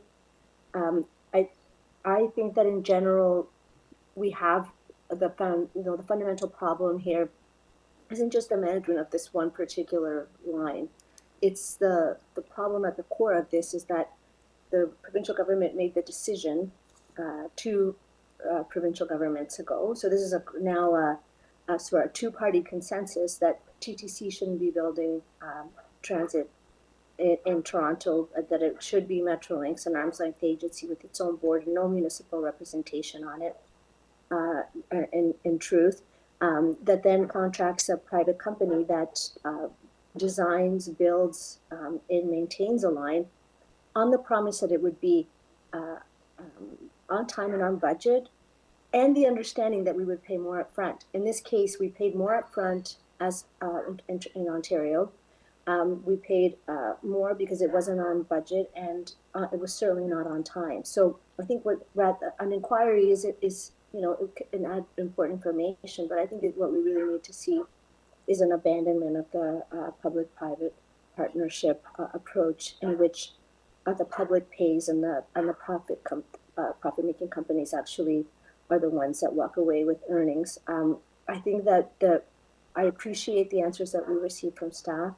To have the opportunity and more scrutiny on behalf of the board is important, and we will all be watching. We will all be watching to make sure that people are well served, that the safety is that we prioritized is delivered, and that it is, we really are, as a board and at the City of Toronto, under the Mayor's leadership and adopted by Council, there was finally a significant push for a transit priority, So 2026, I hope, is a year of success. For FIFA, there's so many things that are unclear. Working with FIFA is very challenging. There are some decisions that the City of Toronto will be making. But the idea of having these activations both on Eglinton and serving the public during this year on FIFA are going to give us opportunities to really participate publicly and I think ensuring that people can demonstrate their love for their city, and including all of the tourists that are coming, must be something joyful. So thank you for everyone that's worked really hard for this opening on February 8th, and I particularly thank the operators who are at the front line. Thank you. Thank you. Commissioner Matlow, you want to say something? Yeah, I asked the chair's indulgence to say something that hasn't been said, but I think it's important to say. As chaotic as this rollout has been, and as much as I would like to see Metrolinx share all the information possible with the public, in particular around resolving safety issues, I do want to acknowledge that Mandeep Lally, every step of the way, has been adamant that he and this organization needs to feel secure and confident about safety before things move forward. And I know it's been messy and chaotic and et cetera, and maybe that's just the nature of it.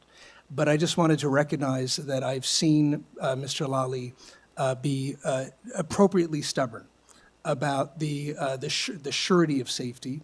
And ultimately, however fast this goes and whatever service levels we meet, and we always want to strive for the best, nothing is more important than safety, and I just wanted to recognize the leadership that I have witnessed you demonstrate on this incredibly important priority. That's very kind of you. But and just to second that, I'm very privileged. I do have a very good team that have been working tirelessly on this as well.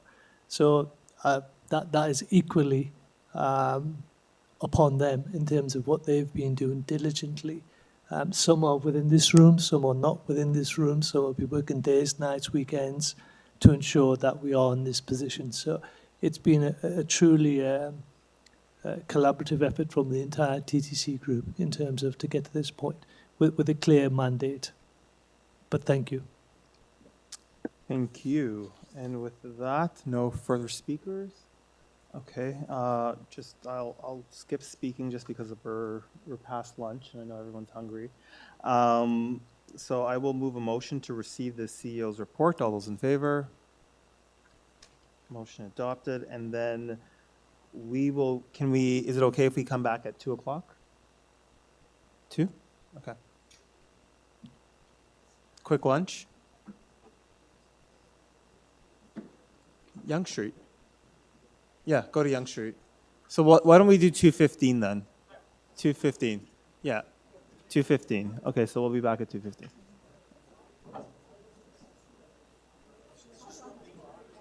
I'll be here.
Can we please have everyone come to their seats so we can get started?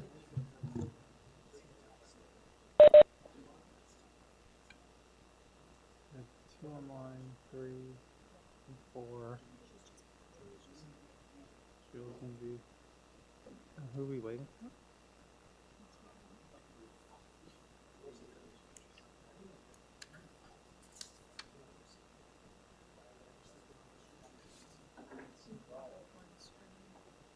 Is she there though? 5.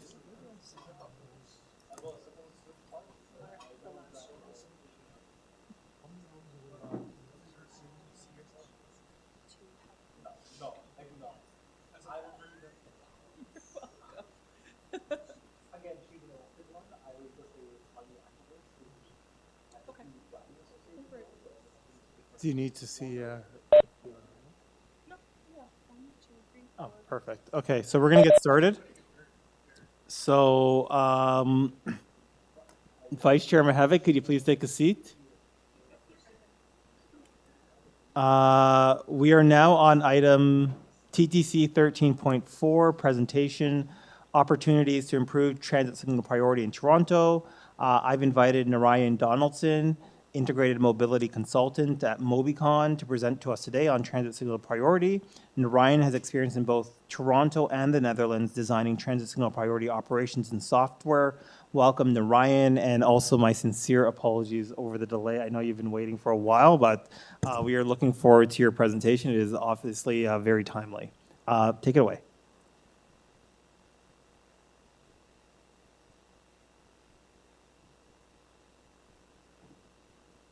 You're on mute.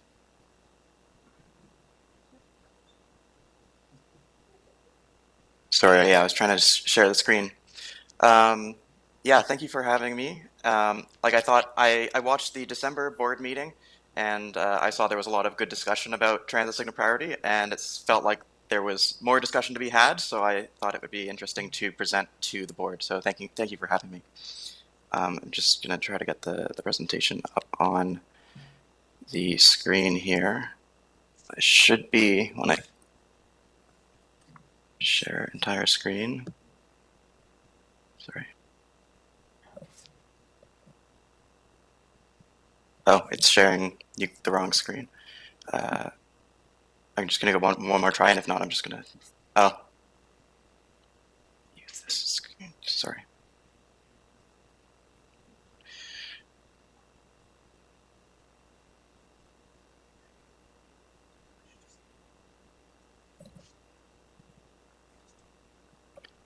Okay, you should be seeing my presentation now. Yep.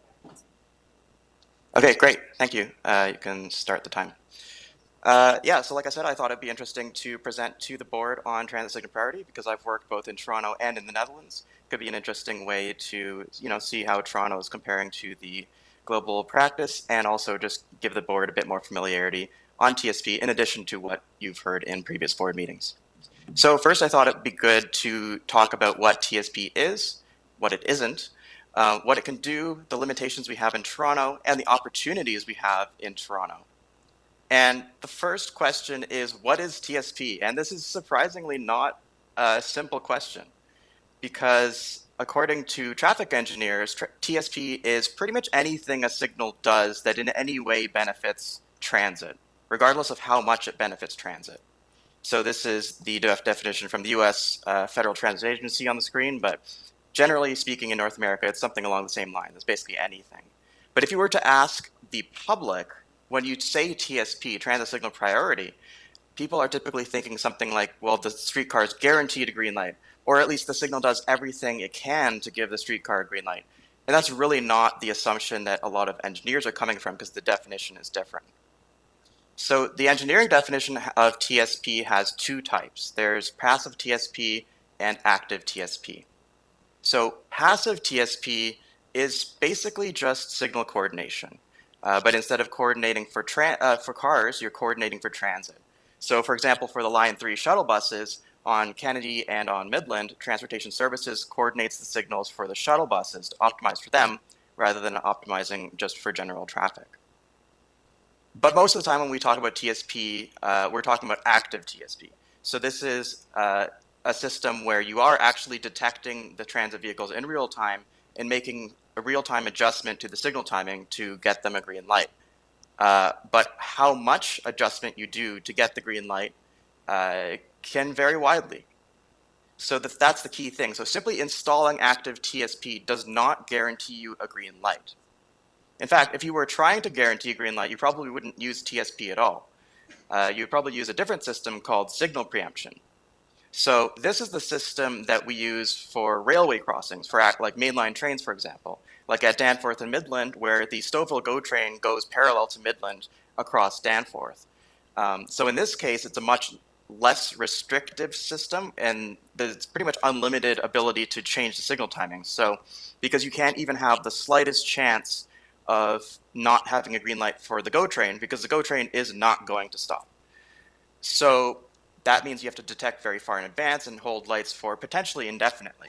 No matter how long the freight train is, you can't just decide it's been long enough and go give a green light to Danforth while there's still a train crossing it. But what you do with active TSP can be anywhere from almost guarantee a green light to very little, very minor changes that make almost no benefit for transit.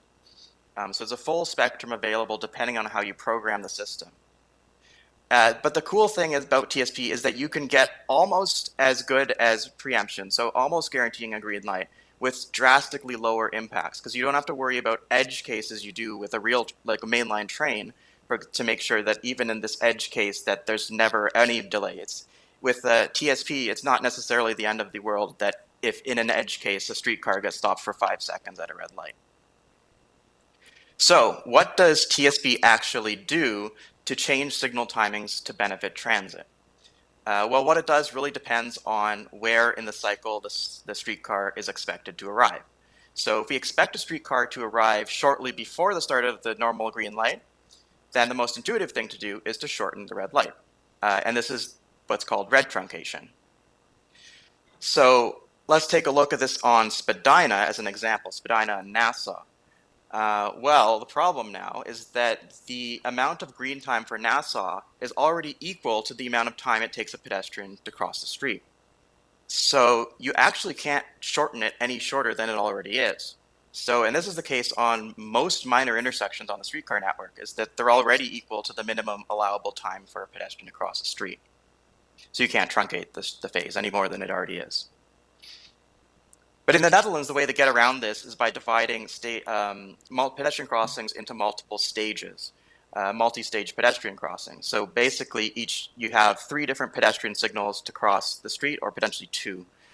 And we do have these in Toronto, 2-stage crossings, but the difference is that in the Netherlands, the pedestrians are provided with a green wave across all of the crossings. So they're not going to get stopped in the median and have to wait for a minute or 2 to continue crossing the street. So we have some examples in Toronto with a green wave in one direction, Church in front, for example, and Lakeshore and Windermere. But in those cases, it's only a green wave for one direction. So in the opposite direction, pedestrians do get stopped in the median for a while. But the key thing to note about truncation, shortening the light, is that you can't just suddenly request a green light and expect that to happen, because depending on the intersection layout, it may take a while to clear pedestrians off the tracks. So let's look at a different action. There's what if the streetcar arrives fairly shortly after the green, or is expected to arrive shortly after the green? Well, then we would hold the light green, and that's called a green extension. And at the start of the yellow, or where yellow would normally start, we need to make a decision. Are we going to actually go to yellow, or are we going to extend for an approaching streetcar? And this decision depends on what the parameter is, the maximum green extension. So this is a parameter in the controller where if you set a higher maximum, then you're allowing transit to skip a larger portion of the red light. And for example, in Montreal, we found out through a Freedom of Information request that on their P9 BRT, they're using a maximum extension of 5 seconds, which is basically nothing. So that's less than the yellow and red time. So if there's a bus 6 seconds away, it won't extend the green light. And actually at that signal, in those signals, that's the only thing the TSP does at all. So the TSP in general hardly does anything at all. In Rotterdam, the green extension is allowed to go up to 20 or sometimes 25 seconds. And here in Toronto, it's allowed to go up to 30 seconds. So that's actually pretty good as far as how much green extension parameters are across North America and Europe. So if we expect a streetcar to arrive within 30 seconds of where the light would have ended, then we should definitely extend the light. For example, if we expect it in 26 seconds. So we decided to extend the green. So it will hold the light in green until the streetcar enters the intersection, and then it'll immediately go to yellow. So it doesn't necessarily have to use all 30 of those seconds. It's just however long it takes the streetcar. But the problem is, well, what if we were wrong? We thought the streetcar was going to arrive in 26 seconds, so we started extending the green light. But what if it's now been 30 seconds and the streetcar still hasn't arrived? Well, it's been 30 seconds and we can't extend the green anymore. That's the maximum. So we have to go to yellow. And the streetcar is probably going to show up a few seconds later. But now it's going to have to sit through the entire red duration before the light changes back to green. And if we hadn't extended the green, so if we didn't have TSP at all, by this point we would already be 30 seconds into the red light. So you would be probably almost time to turn back to green anyway. So in this situation, because the estimated arrival time for the streetcar was wrong, the TSP actually ended up increasing the delay to the streetcar by 30 seconds instead of reducing it to 0. So this is really undermining an important point here, is that accurate travel time estimates are essential for its TSP to operate correctly. Simply installing it and not calibrating it, or having an unconducive environment, can severely impact the performance. So best case scenario is if you have a long straight stretch of track with a dedicated lane approaching the intersection. The worst case scenario is if you have a near side stop, because the dwell time at the stop is going to be very variable. So if there's just a few people getting on and off, a streetcar might dwell for 20 seconds. If there are a lot of people, it could be 30 or 40 seconds. And if you have to deploy the wheelchair ramp, it's easily going to be 70 seconds sitting there. So we don't really know when the streetcar is going to want to proceed through the green light, and makes it almost impossible to effectively provide a green light at the right time. So simply stopping before the intersection is a major issue for TSP. Now let's look at a third example. So this is an intersection on Spadina. You have 3 signal stages. You have your east-west phase crossing Spadina, north-south left turns on Spadina, and finally this phase we're trying to get green, which is the Spadina Avenue phase for north-south. Now let's see, what if a streetcar arrives at near the end of the east-west phase? Are we expect it to arrive then? At this point, we're already beyond the maximum green extension, so we can't extend the green to try to skip this. And as we discussed earlier, a lot of the time you can't truncate either. So the next best thing we can do is try to get a green light at least before the left turn phase. And there's 2 ways that we can do this. So the first option is phase insertion. So that's where you add a short streetcar phase into the cycle, and potentially if there's not a very long pedestrian crossing distance parallel to streetcar, like there is at Nassau, you let the cars and pedestrians go at the same time too. But you keep that short, and then you go back to the left turn and continue on with the normal cycle. The other option is to use what's called phase rotation. So that's where you change the order of the signal phases in real time to benefit this particular streetcar. But it's important to note here that simply moving the phase to the start every cycle doesn't actually help, because you'll also notice that the green light is ending earlier as well. So it's important that this is in real time based on the actual approaching streetcars. And as this is what the TTC, and this is what staff is planning to implement on Spadina as part of the ongoing pilot project. So I've been talking about ways to improve transit using TSP, but I think it's also important to talk about ways to minimize traffic impacts on other traffic. And we did the board did discuss this in previous meetings. For example, talking about, are we going to impact the Jane bus if we increase priority at Jane and Finch for the Finch LRT? So there's 2 main tools we have to actually reduce impact on other traffic without reducing the priority for transit. So the first option is green compensation. So that means that after the streetcar has left, we do adjustments to the signal cycle to offset for whatever impacts that we had. So for example, at Spadina and College, if we extend the green light for Spadina to get a streetcar through, after the streetcar has gone through in the later cycle or cycles, you can actually shorten the green light for Spadina to give a higher percentage for College. And that gives it extra capacity to offset the capacity it might have lost while the streetcar was approaching. The other thing we have as a tool is conditional priority, and the city and TTC are implementing this. And it means that the level of priority depends on how the streetcar is doing in terms of headway or schedule adherence. So early streetcars need to slow down regardless of whether they get a green light or a red light anyway. So reducing priority for them doesn't actually slow down the service. Conversely, late streetcars, it's incredibly important for them to have as low a delay as possible. We need to do everything in our power to get those caught up, to reduce the gaps in service. So the nice thing about conditional priority is that it allows you to do actions that are very high impact for late streetcars because it's only the late streetcars that are doing them. You might not be able to get away with that if every streetcar was eligible for those kinds of higher impact actions. So one of the criticisms of conditional priority, though, is that it doesn't speed up transit as much as unconditional priority. And that is true if you have a large threshold. So, for example, if your threshold is that a streetcar has to be 5 minutes late before it gets priority, then yeah, that's going to obviously affect the speed. But if your threshold is under a minute, you're actually not, you can get just as much speed improvement as you can with an unconditional system, because all the streetcars that are on time or within a minute of schedule, which is basically on time, are going to get priority. And the way it's actually set up typically in the Netherlands is that different types of TSP actions have different set thresholds for TSP, where the lower impact actions like green extension are available for all streetcars regardless of schedule.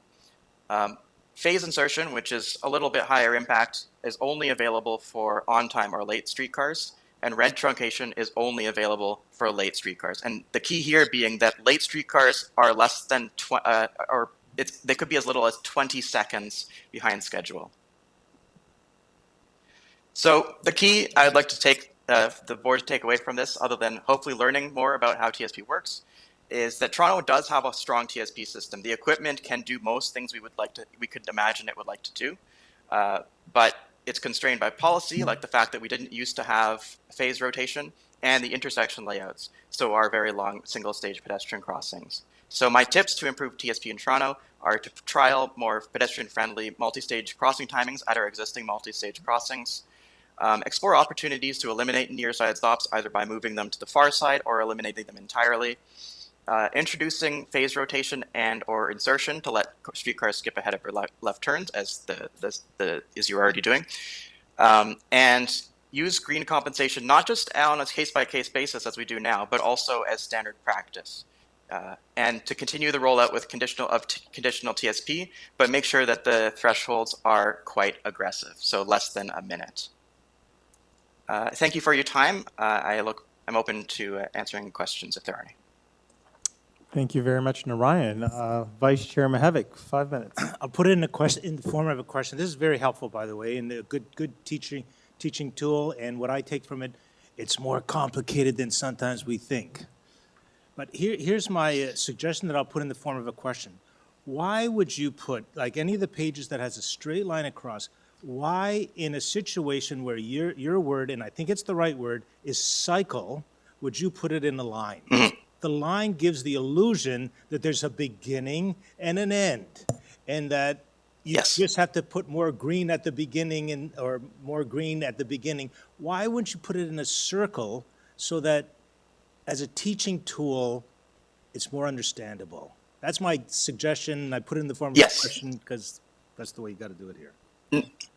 No, that's a fantastic point, and this is something that people get constantly tripped up on. So it's absolutely a good thing to mention because it is a cycle. But the reason I, in my presentation, presented it as a line is that in this particular instance of the cycle, it's different.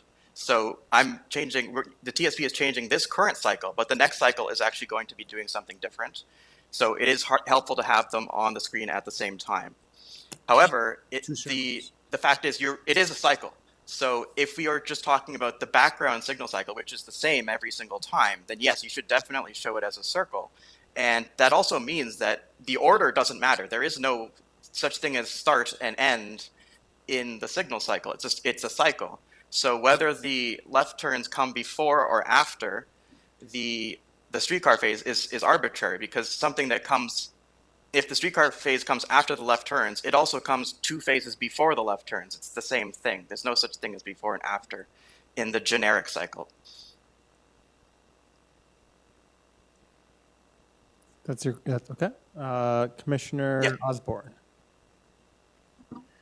Yeah, on your takeaways page, you say here that we have a strong system, but it's constrained by policy and intersection layouts. What do you mean by policy? Is that city policy? Is it the TTC? What's this constraint here? I guess that's part A. And part B, can we fix it? Yes, thank you. That's so the main outstanding policy issue that we had until this year was that there was no approved TSP action to let streetcars proceed ahead of left turns. So the 2 options we have are phase insertion, which is, as far as I'm aware, only exists at 1 intersection, which is Spadina and Lakeshore, at least for allowing streetcars to go straight. And the second option is phase rotation, which is now being trialed as part of, I think we're going to hear more about it in the meeting today.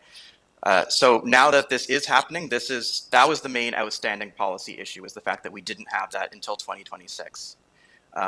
As far as that, other policy issues, there's very minor things which are in the details of exactly how it's programmed, which is discussions with staff, but those are quite minor.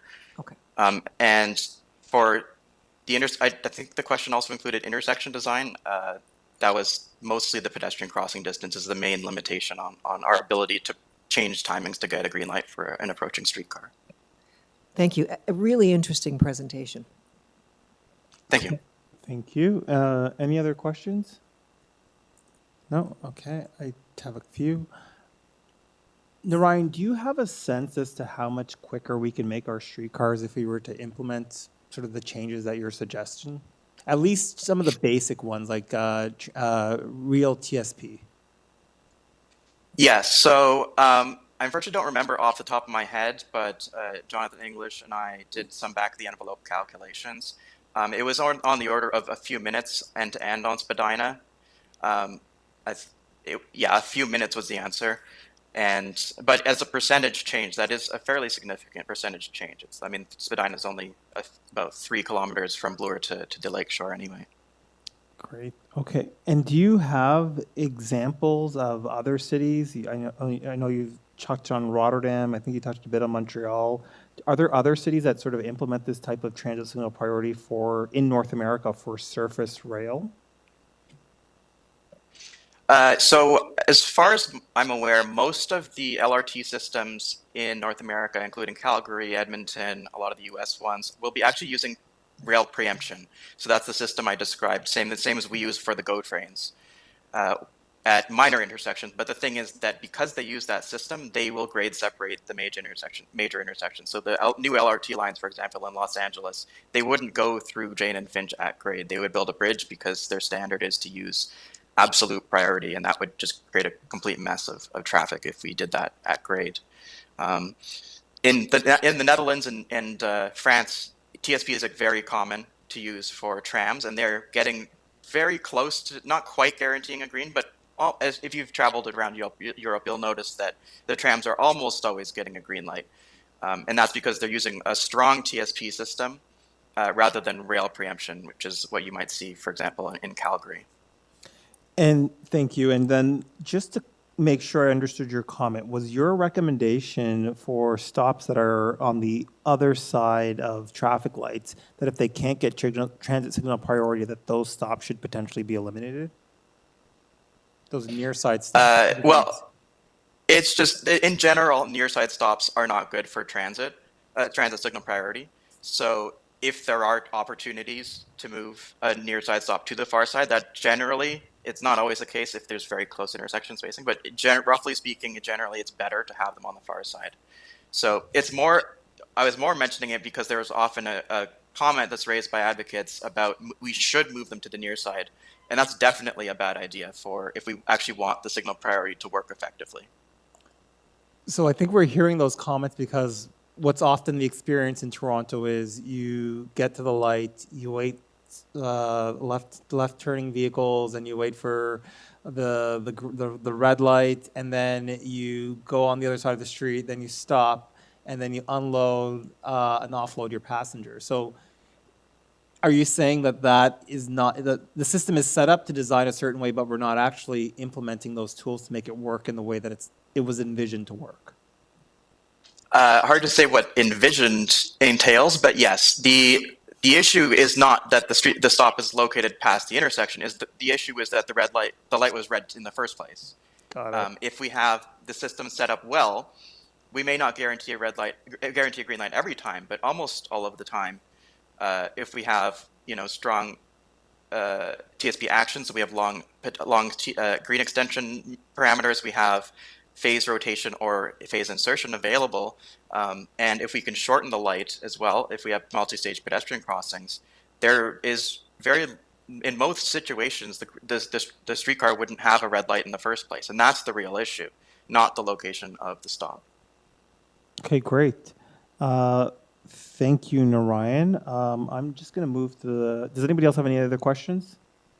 If not, I'm just going to move to the other presentation because I think staff are here in case anybody has any questions of staff.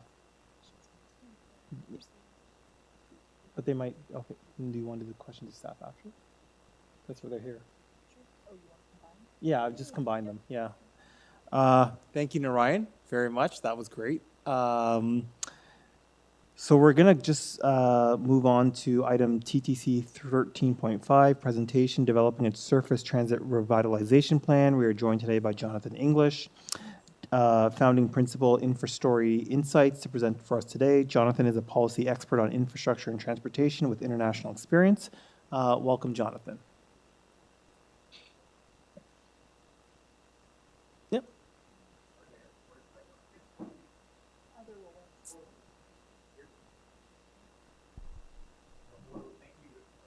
There we go. Hi, thanks very much for the invitation to speak here. Are we able to share the perfect, thank you. And I guess we can go to the next slide. So what I'm here to speak about is a surface transit revitalization plan. Now, many of the things that are included in this are things that we've been talking about for a long time, things that have been discussed and maybe opposed in certain cases, introduced in some cases. In some cases, we're quite aware of these things, but what I'm going to argue is that we really need to put them all together into a coherent plan and then model the results that could be delivered by that plan so that we can really see how many minutes can be saved, how much reliability can be improved. And I think that that is what will build the public salience and the public support for a plan like this. What's critical is that this is not an outrageously expensive plan. This is not something that requires digging deep tunnels or spending billions of dollars. A lot of these things are technologies that are extremely proven, that have been implemented elsewhere, in some cases even here in Toronto. And it's just a matter of rolling them out everywhere as quickly as possible and as comprehensively as possible. As, of course, you all know, quite literally, an hour ago, major new surface rapid transit investments are coming online. But speed and reliability are the binding constraint on ridership. The number one things that we have seen, frequency is number one. But after that, speed and reliability are the biggest drivers of transit ridership, and that's true everywhere. We're pretty good on frequency, generally speaking, but one of the things that hurts frequency is actually reliability. Now, Toronto's streetcar network has seen decades of ridership decline. In the 1950s and 60s, the streetcars like Queen had 100,000 riders a day. They've dropped by 2/3 in that time, and this city has grown enormously since then, including the areas served by these streetcars. Why has that ridership declined? Well, in part, it's because things like traffic congestion, increasing travel times, and reduced reliability and reduced frequency have made the routes less attractive, and people have been turning to other ways of getting around. In some cases, cycling, which is not such a bad thing, but in other cases, driving, which is contributing a lot to the problems that we have in the core. And quite simply, the roads in the core can't handle more traffic. So the core issue is not infrastructure quantity, but operational priority. We're underutilizing assets that we have. We're underutilizing assets that used to move more people in the past. So if we go to the next slide, there are a few components that we need to see in a truly comprehensive plan to revitalize the streetcar and to some extent also the new surface rail network. So firstly, that signal priority. Obviously, my friend Narayan has spoken in detail about what we need to see there. I'll touch on it briefly.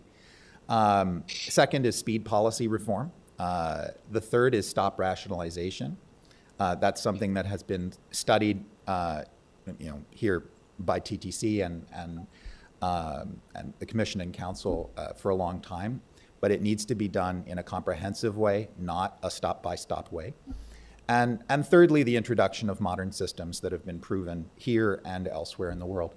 So you go to the next slide. So the first, and I'm not going to go into too much detail because Narayan's already spoken, but we need to give transit real priority. Critical to this, and one thing that he touched on, but I want to talk about in greater detail, is the need to adjust pedestrian crossing timing. That's the binding constraint at many, if not most, of these intersections.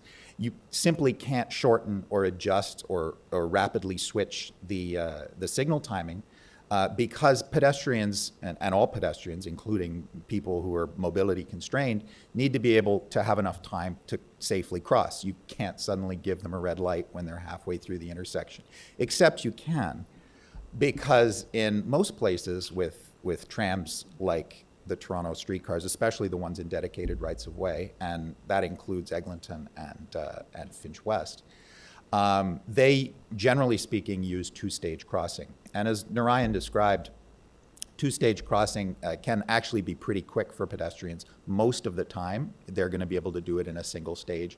They might just have to wait a few seconds for a streetcar to pass. This requires a little bit of infrastructure investment, basically just giving people a safe place to stand in the middle of the road. And that's pretty ubiquitous if you're crossing the road in Europe or Asia as well. But that will allow you to insert more phases, to adjust phases more precisely so that, that streetcars and LRVs don't have to wait longer, and also so that pedestrians and indeed buses and cars that are also using the road don't have to wait as long. Lights can cycle more quickly. And the last one we wanted to say is to eliminate left turns where alternatives exist. The Spadina line was opened in the 1990s.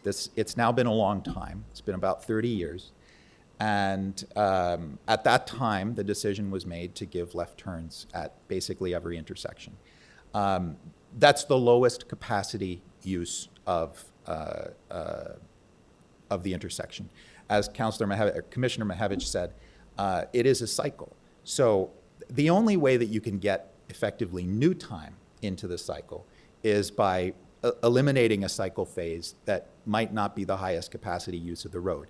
If you're looking at a north-south green on Spadina, for example, you're giving a green to the streetcar, pedestrians, and the cars in 2 lanes of traffic. When you're giving a green light to the cross street, you're also giving a green light to streetcars and 2 lanes of car traffic plus pedestrians and cycling as well.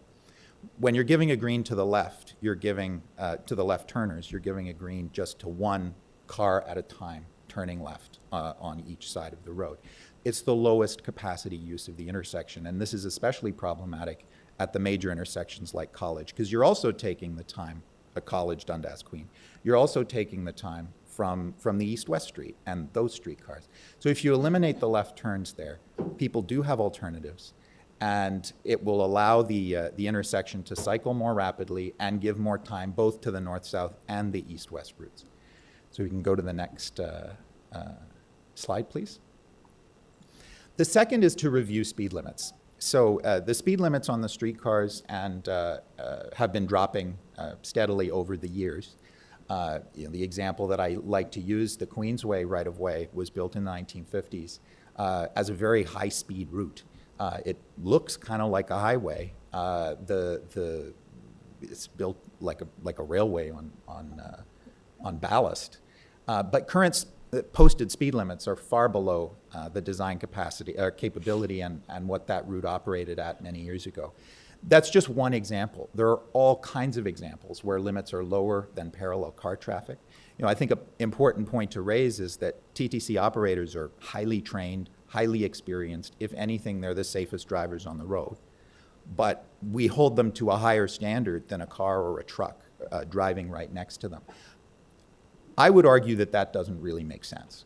And indeed, the safest thing for the road, for traffic in general, is to get more people on transit, because transit is vastly safer than driving in a private car.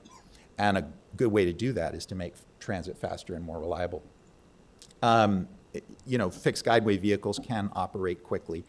And, on Finch, we've seen specific speed limits at intersections, which really slow vehicles down, and in general, speed limits that are quite low. So this is something that we really need to take a look at and really balance the costs of these low speed limits against the potential benefits. If you go to the next slide, please. So the third is to really modernize the streetcars. The streetcars, of course, have been around for a very long time. They've served us very well in many ways, but there are a lot of new technologies that have been introduced both here and overseas that haven't made it yet to Toronto, and that could make a big difference both to travel times and reliability and even to safety.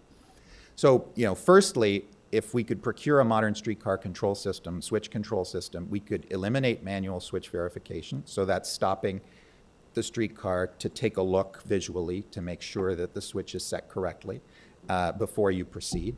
It would likely allow you to procure double blade switches or double point switches that allow you to pass through the intersection quicker, eliminate those 10-kilometer-an-hour switch speed restrictions, and also potentially increase safety. This is the global standard and has been for probably about 70 to 80 years. So it's a proven technology. And indeed, that's what they use on Finch, on Eglinton, and in the Leslie Barns. So it's a technology that Toronto is familiar with. So, when we rebuild intersections, ideally this is something that we would do proactively, but even when we're rebuilding intersections, simply changing the standard will make sure, along with the introduction of a new control system, that we're not installing brand new obsolete infrastructure that's going to be in the road for potentially decades. A third thing that we need to see is proceeding with stop consolidation. Now, obviously, this is something that's been discussed for a long time, but there are many routes there are many routes where stops don't meet the TTC's stop spacing standards. They're considerably closer. Beyond that, the TTC's stop spacing standard is pretty generous to begin with. It's much closer than you would see in Europe, for example. Now, I'm not saying we have to go all the way to Europe where some stops are 800 meters apart, but even just getting to the TTC standard could make a big difference in travel time. The problem is if you do it stop by stop, it doesn't build the public salience, and you have a small number of people that are suffering from a loss of their stop, but you don't really see a meaningful end-to-end reduction in travel time. But if you do it all at once effectively, or at least show how the benefits will be if you do it all at once, then you can say, okay, you might have an extra 2 or 3 minute walk to your stop, but you're going to save 2 or 3 minutes on your journey. So really you come out even. And that's for the people losing the stop. The people, of course, who don't lose the stop are pure winners, which of course is the majority of people. And then the final thing that I would suggest is in Europe, I used to live in Europe. In Europe, it's quite common for tram systems to have modular track segments and temporary diversion switches. So, you can see a picture of it up there on the slide, but they just put them down on the existing tracks. This allows them to shift to a parallel lane or onto the other side. The goal of this is that if you're doing a small bit of construction, like digging a trench for a pipe connection or something like that, you don't have to shut down the entire Bathurst streetcar for a few meters of construction. You can just move the streetcar around it. These things are sold, they're pretty standard to buy. They're used all over Europe. It allows you to eliminate the use of shuttle buses, and it's reusable, it's off the shelf. Once you've bought them, you have them, and you can use them all over the network. So next slide, please. So, to conclude, basically, why do we need a comprehensive plan? Well, most importantly, because these measures are mutually reinforcing. The biggest constraint, as Narayan said, on transit signal priority is reliability. If you can't accurately predict when the streetcar or the LRV is going to get to the light, it's really hard to time the light to be green when it gets there. So the more reliable the route, the better things like transit signal priority are going to be, which will in turn make the route more reliable. If you adopt these measures piecemeal, you're not going to get the full benefit. And also, riders are not going to see the substantive change that they might see otherwise. If you present this as a single named program, it firstly builds public awareness. Not to be flippant, but my joke about King Street Pilot was, the King Street Pilot achieved enormous ridership growth. And my joke is that the greatest friend of that ridership growth were the restaurants on King, because they made sure that it was in the newspaper every single week, so that everybody anywhere near King Street, everybody in the city knew they were doing something to make the streetcars faster on King. Now, if we're just talking about one stop removal here, or one light change here, or one stop adjustment there, the public's not going to be aware of it. But if this is a single comprehensive surface transit revitalization program, this is going to be something that will make people aware that we're doing something. If they haven't taken the streetcar in years, they're going to go out and give it a try, test out the big changes. It also creates political durability. It prevents selective implementation. If you're presented with a whole package, you can't. It's harder to pick and choose. Well, this one's a little harder to do. And so we can start modeling that, okay, if we implement this plan on Queen Street, we can save 5 minutes, 10 minutes, or more, potentially more. As I recall on Spadina, Narayan was talking about it, I think the result we came with, and this was very conservative, was 5 minutes on Spadina in each direction. And again, it's a very short route. It's about a 25-minute scheduled travel time, so you could get it down to 20. It's also more reliable, so you'll have less bunching, so you're spending less time at the stop. So really, your journey and the time that you actually need to budget could be significantly lower, and also significantly more pleasant. You don't have to wait as long at the stop. So basically, this is the idea. We need to see this as a single package that together can really significantly improve reliability and reduce travel time, and present it that way. And I think that the streetcars could achieve a kind of ridership growth that we saw on King, for example, and get closer to the ridership that they had many years ago, to reverse this 40-year-long trend. So thanks very much, and I'm open to any questions or comments. Thank you. Great presentation. Questions? Commissioner Sachs. Thank you, Jonathan. As you know, I've been pushing this for quite some time. Yeah. So what the answer that we keep getting when we ask, why aren't we doing these things, is it costs too much. And you say it's the highest ROI investment possible. Have you done a financial analysis as to how much we would have to put in and what the return on investment would be? Well, no, I haven't done a detailed financial analysis in the sense, this is sort of personal work, but I think you'd have. Have you got a sense of this? Well, look, you'd have to cost these things, and I'll try and answer that as best I can. Look, some of these things, the cost is very, very small. In a sense, you're simply adjusting systems that we already have. If anything, the cost is, in some cases, might be zero. For things like building pedestrian refuge islands so that you can cross in a two-stage crossing, it's a small amount of road reconstruction, not really an enormous cost. It could potentially be done as part of other road work that's being done, but that would mean a longer rollout. Some of the other measures, like buying, procuring the modular switches and track sections, probably in the few $1 million type range. But what that means is you're now not running shuttle buses, which requires a larger fleet, which adds cost as well. That this is the thing: is if you can reduce reliability and increase speed, you get free trips right? Like the streetcar can do an additional trip with the same number of service hours. So in many cases, some of these improvements will be a net financial benefit in that you can run the same number of trips for less money or run more trips for the same amount of money. So none of these projects require a lot of capital investment. Are they free? In many cases, no. Replacing the switches will cost money, but could be done as part of other work or could be accelerated, which I think it should be. But a new control system would cost some money. But again, we're not talking billions of dollars here. This is compared to building a rapid transit project, a very, very small investment.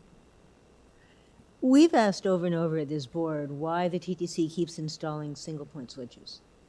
And do you have any insight into why the TTC, almost alone among other transit systems, is so wedded to the single-point switches? So part of the issue is that it would require a new control system. So effectively, you'd need a system that would let the operator know electronically that the switch is set correctly and to control the switch. So you can't introduce the new kind of switch until you have this control system. So the issue is sort of the cart before the horse in that sense. Can the control system be readily added to our existing streetcars? I certainly don't see why not. Those types of streetcars are, very similar streetcars to that use those control systems all over the world. And in fact, they use them on, Finch and Eglinton have a very sophisticated signaling system, far more than you would need for something like this. So, but yeah, no, there should be no reason why you couldn't retrofit that. These are modern streetcars. Do you have any sense as to how many streetcar shutdowns could be avoided with this mobile track? We haven't seen an analysis. How many of them are? Well, I think it would depend on, first of all, how much mobile track you procure, the length of the closure or the road disruption. I can't say offhand, but it seemed, and also the road, whether there's space to move around the disruption, that kind of thing. But certainly a lot, I can say, of the construction that's done on roads is for things like an upgrade of a service to a building, or these kinds of relatively physically small construction projects, replacing a pipe or something like that. It's not going to work if you're tearing up the whole street to rebuild it, but it's going to work if you're working on a single block. And a lot of the disruptions are a single block. Do you have any sense as to what percentage? I mean, are we talking about a tenth, a quarter, a half? In terms of the shot, I couldn't say offhand, but I would certainly say more than a tenth, maybe closer to a half. Right. You've been talking about the Spadina car, at a very high profile and effective way for quite some time. Have you been in direct communication with TTC operations staff to discuss these issues? Yep. And are we getting somewhere? Yeah, no, Last absolutely. question. Yeah, absolutely, we are, and we've had super positive conversations, and from what I understand, they're implementing things very soon that are kind of prototypical of what we'd like to see everywhere. There's more that needs to be done in terms of the left turns in particular, which would create a lot more flexibility, more options, and also rolling it out to every intersection on Spadina and then on the other routes is key. But from the conversations that I've had, there's a lot of positive movement already, and steps being done. So that's exciting. Thank you. Anybody else questions? No? I have a few. So are you familiar with the motion on the streetcar and LRT priority passed at the TTC board, and then the similar motion passed at City Council? Yes. Based on what was in those motions, do you think that it contains enough direction to staff to actually do the type of streetcar surface revitalization plan that you're proposing? Yeah, broadly speaking, I do. those motions are quite comprehensive. There's a lot in there talking about the actions that are needed to achieve exactly what we've discussed. Certainly, there are certain things that, might be a little bit of a step beyond there, that would need to be procured, et cetera. But certainly to move forward on a lot of these things, it seems to me that was included there, which is very exciting. And I think that the key point here has to be taking those measures and putting them together in a way that the public can see, can understand, can get behind, because the public, in my view, as a transit rider, is very excited to see a plan that really looks like it's going to make a broad-based difference. And a plan also that we can, frankly, measure against. We've achieved 1, 2, 3. We haven't achieved 4, 5, 6. And we've seen in Vancouver, there was a safety issue that they uncovered, and they got a report, and they were tracking against that for a number of years, and they, as far as I understand, implemented all of those recommendations, because that was a clear North Star for them, that they were aiming to achieve. And I think that's something that would really help keep us on track long term. Thank you.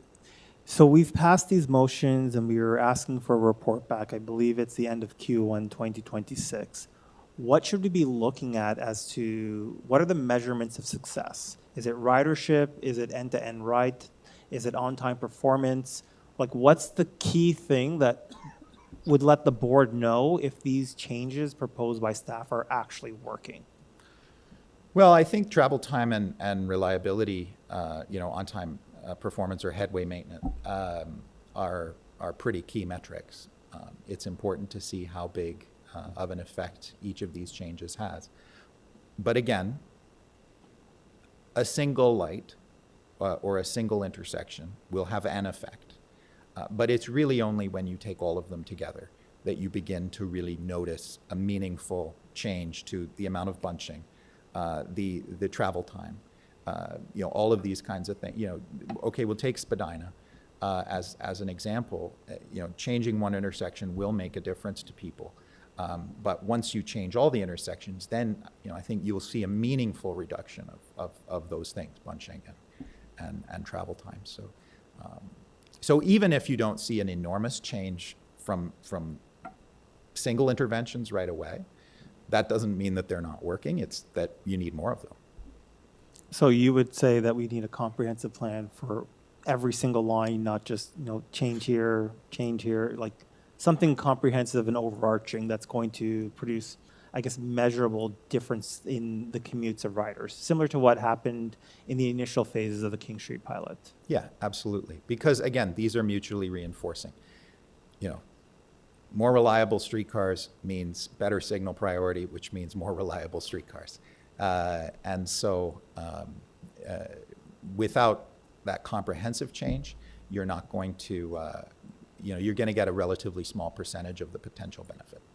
Thank you. And then a final question on the speed restriction. Some of the pushback we get is, well, people are going to be walking in the right of way, which is why you can't make the streetcars in Spadina go fast. Or same thing with St. Clair.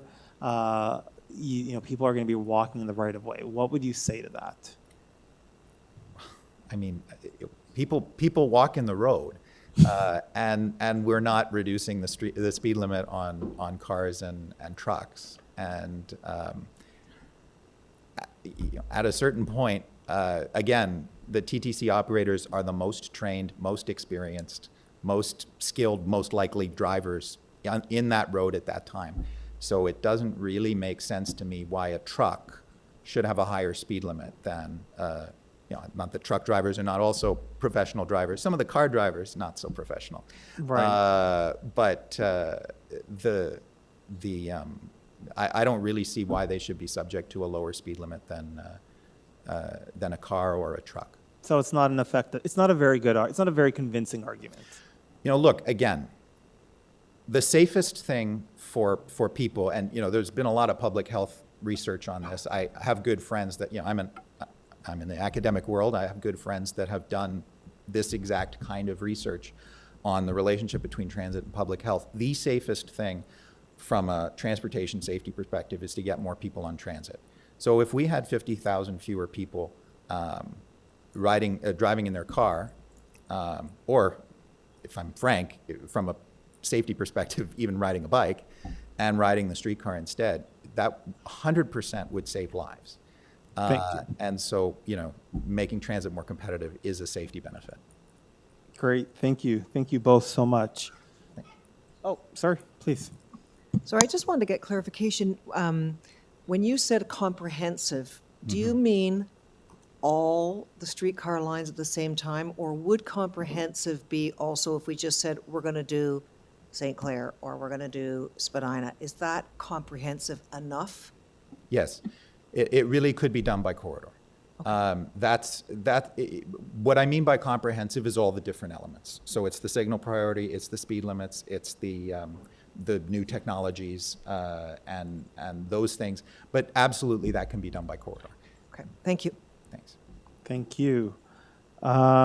Anybody else have any questions? Nope. Thank you very much. Great presentation. We will now go to questions of staff. Does anybody have any questions of staff on the? Yep. I thought so. Commissioner Sachs. Yes, thank you. So my question to staff is, what is it going to take for us to do these things that these two presenters have described in such detail? And we've been talking about transit priority and speeding up transit certainly as long as I've been on the board, and certainly since I became chair of the Audit and Risk Management Committee. And we've seen, tiny improvements, but we need much better. Just looking at the CEO's report today, 66% on-time performance for streetcars. What is it going to take to implement these things? Do you need any further direction from us?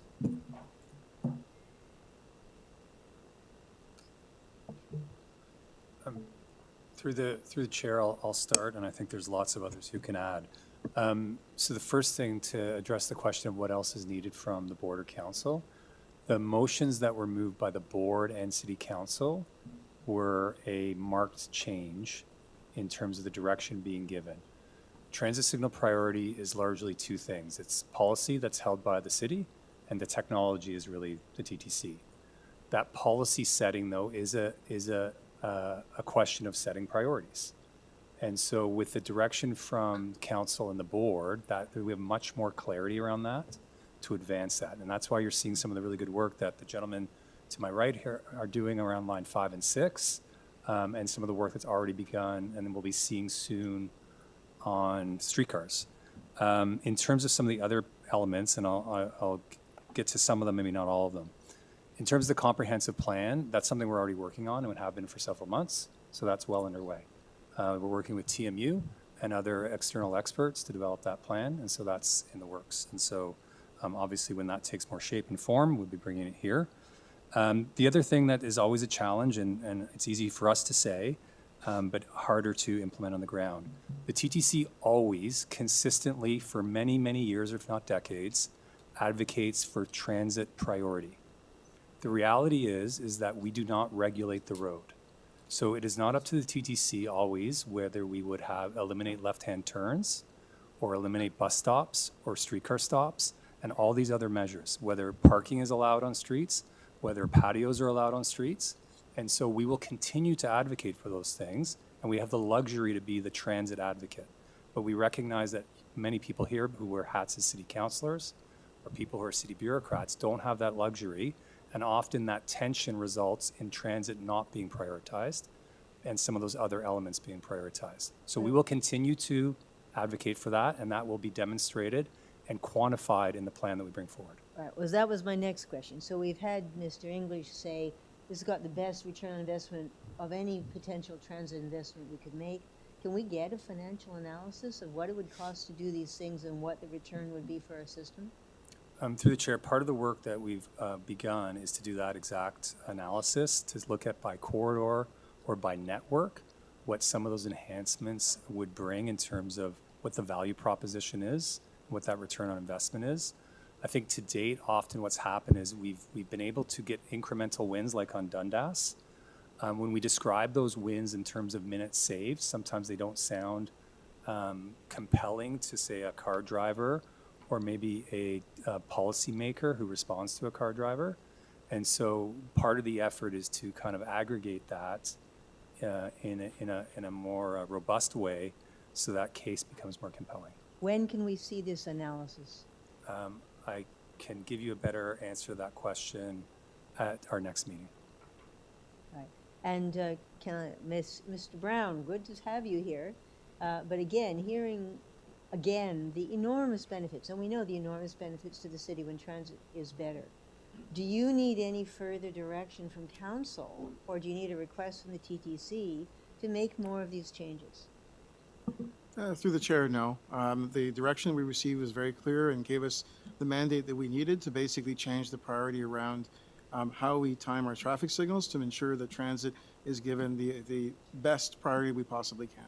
Right, but there are other elements that, again, Mr. English has pointed out, including left turns. Do you need further direction on that?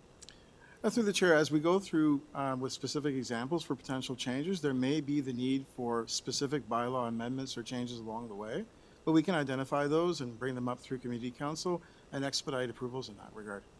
Right, and is this going to be one of the things that Mr. Poslins is looking at as he works on congestion? Through the chair, absolutely. This is something that I'm having a lot of conversations with him, active conversations. Is there anything else that we can do at this board to advance the achievement of these, this plan that's been described to us? Through the chair, at this point, I believe we have everything we need, and specifically when it comes to budget and financial resources, that sort of thing, those were included within the budget that's going through council right now. So we are in a good position to expedite things going forward. Okay. And when are we going to start seeing the Spadina streetcar be faster?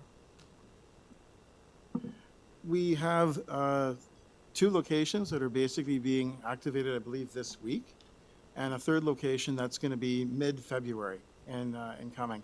We were admittedly delayed because of the snowstorm, but staff are working on it. Actually, right now as we speak, there's people out there.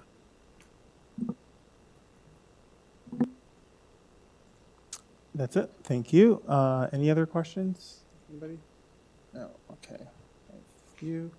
So I guess similar to Commissioner Sachs, we've seen from the motion that you have everything that you need, correct, in terms of all the direction you need to come up with a comprehensive plan to get the streetcars and the LRTs moving quicker, correct? So is there anything that is preventing you, that you anticipate would prevent you from coming back with an aggressive plan to revitalize and make more reliable and faster the surface transit network? Through the chair, we have the direction, and I said I think that was a really important, impactful change. So we have that direction. We'll certainly have a comprehensive plan. The last piece in that is always implementation. And so the TTC does not decide where parking is removed, where other road uses are introduced, where left-hand turn signals are changed. And so we recognize that a lot of those become local political hot potatoes. And so I think, speaking frankly, we will need help and cover both politically and practically to get some of these things implemented. So I'm just going to read from the motion. City Council requests direct the city manager, working with the CEO of the TTC, to report back in the first quarter of 2026 with a plan, including cost and staffing requirements to implement further measures that improve streetcar network speed and reliability, including signal timing adjustments, a more aggressive transit signal priority policy, deploying traffic agents at key intersections to prevent blocked streetcars, and recommendations for removing on-street parking and restricting left turns during high peak periods on key streetcar routes. So it doesn't seem like there's anything holding TTC back from making recommendations. To the chair, 100% correct. Yeah. So when the plan comes back, are we going to see sort of like a more comprehensive look in terms of this is the plan to get this, like I'll just take Jonathan's example. This is the plan to get the Spadina streetcar faster by 5 minutes if we do all of this together, rather than just sort of giving us a list of we're going to do transit signal priority here. We're going to remove this stop here, where it doesn't really mean anything to the public. And people may notice it, people may not notice it. So in simple terms, yes. Okay, and are we going to be doing anything for FIFA in terms of putting in some of these measures outside of the rapid TO routes? Potentially, yes. When will we have an update at the board as to what we're doing to make the streetcars go faster and improve reliability and on-time performance? So reliability, I don't think is the question. I think it's the on-time performance. So in respect to the on-time performance, the trials we're doing now in respect to the phase rotation will be an element of, and that will pull through where we can. But we will, as is mentioned and highlighted earlier, we'll be taking specific targeted approach on the World Cup routes. So in terms of a timeline, I'll circle back with you to confirm what that is. Thank you. And is this going to be presented as some sort of plan or strategy rather than just a series of It'll be changes? captured via the asset reliability perspective on the World Cup, which was mentioned earlier. It was the first block that was on the plan. And is this going to include a communication strategy to really sell this to the public as, you know, It'll be intertwined within all the communications that comes out within the World Cup. Okay, thank you. And just out of curiosity, so the King Street pilot, when it was originally envisioned, maybe I have this wrong, but when it originally started, it was working quite well. And from my recollection, there weren't as many traffic agents on the route in order to make the route go faster. Now there's a lot of them, and I think the times are comparable. You might want to correct me, but why was it able to function so effectively without traffic agents, whereas now it wouldn't function without them? Because there's obviously a cost to adding more traffic agents. Through the chair, I think in the evolution of the project, there was a period around 2023 where there was a lot of construction that was going on in the area, Adelaide, Church, some of those areas where specifically traffic was diverting onto King Street. And there's sort of, I'll say, bad habits that were created by drivers during that time period that we've been sort of dealing with as a challenge ever since. Okay. And is there any plan to look at streetcar routes beyond King Street and I guess Spadina and streetcar, which have their own right of way, looking at, for example, Dundas and Carlton, in order to give them some sort of priority or similar treatment as we do King Street? Yes. Yes. Yes? Okay.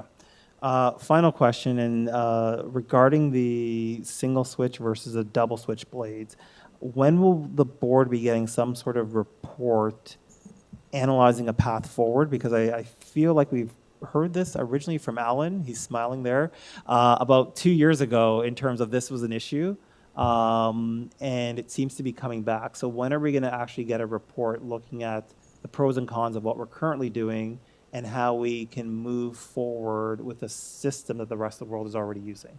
Through the chair, we're going to do that as part of the UITP update in March, and then we'll further refine it and bring it back to the board soon after. Thank you. So when is the board? When can the board expect an update? The UITP report will go to the ARMC in March. March? So, Okay. I think we can come back in April, May with a fulsome report. Perfect. Great. Thank you. Any other questions of staff?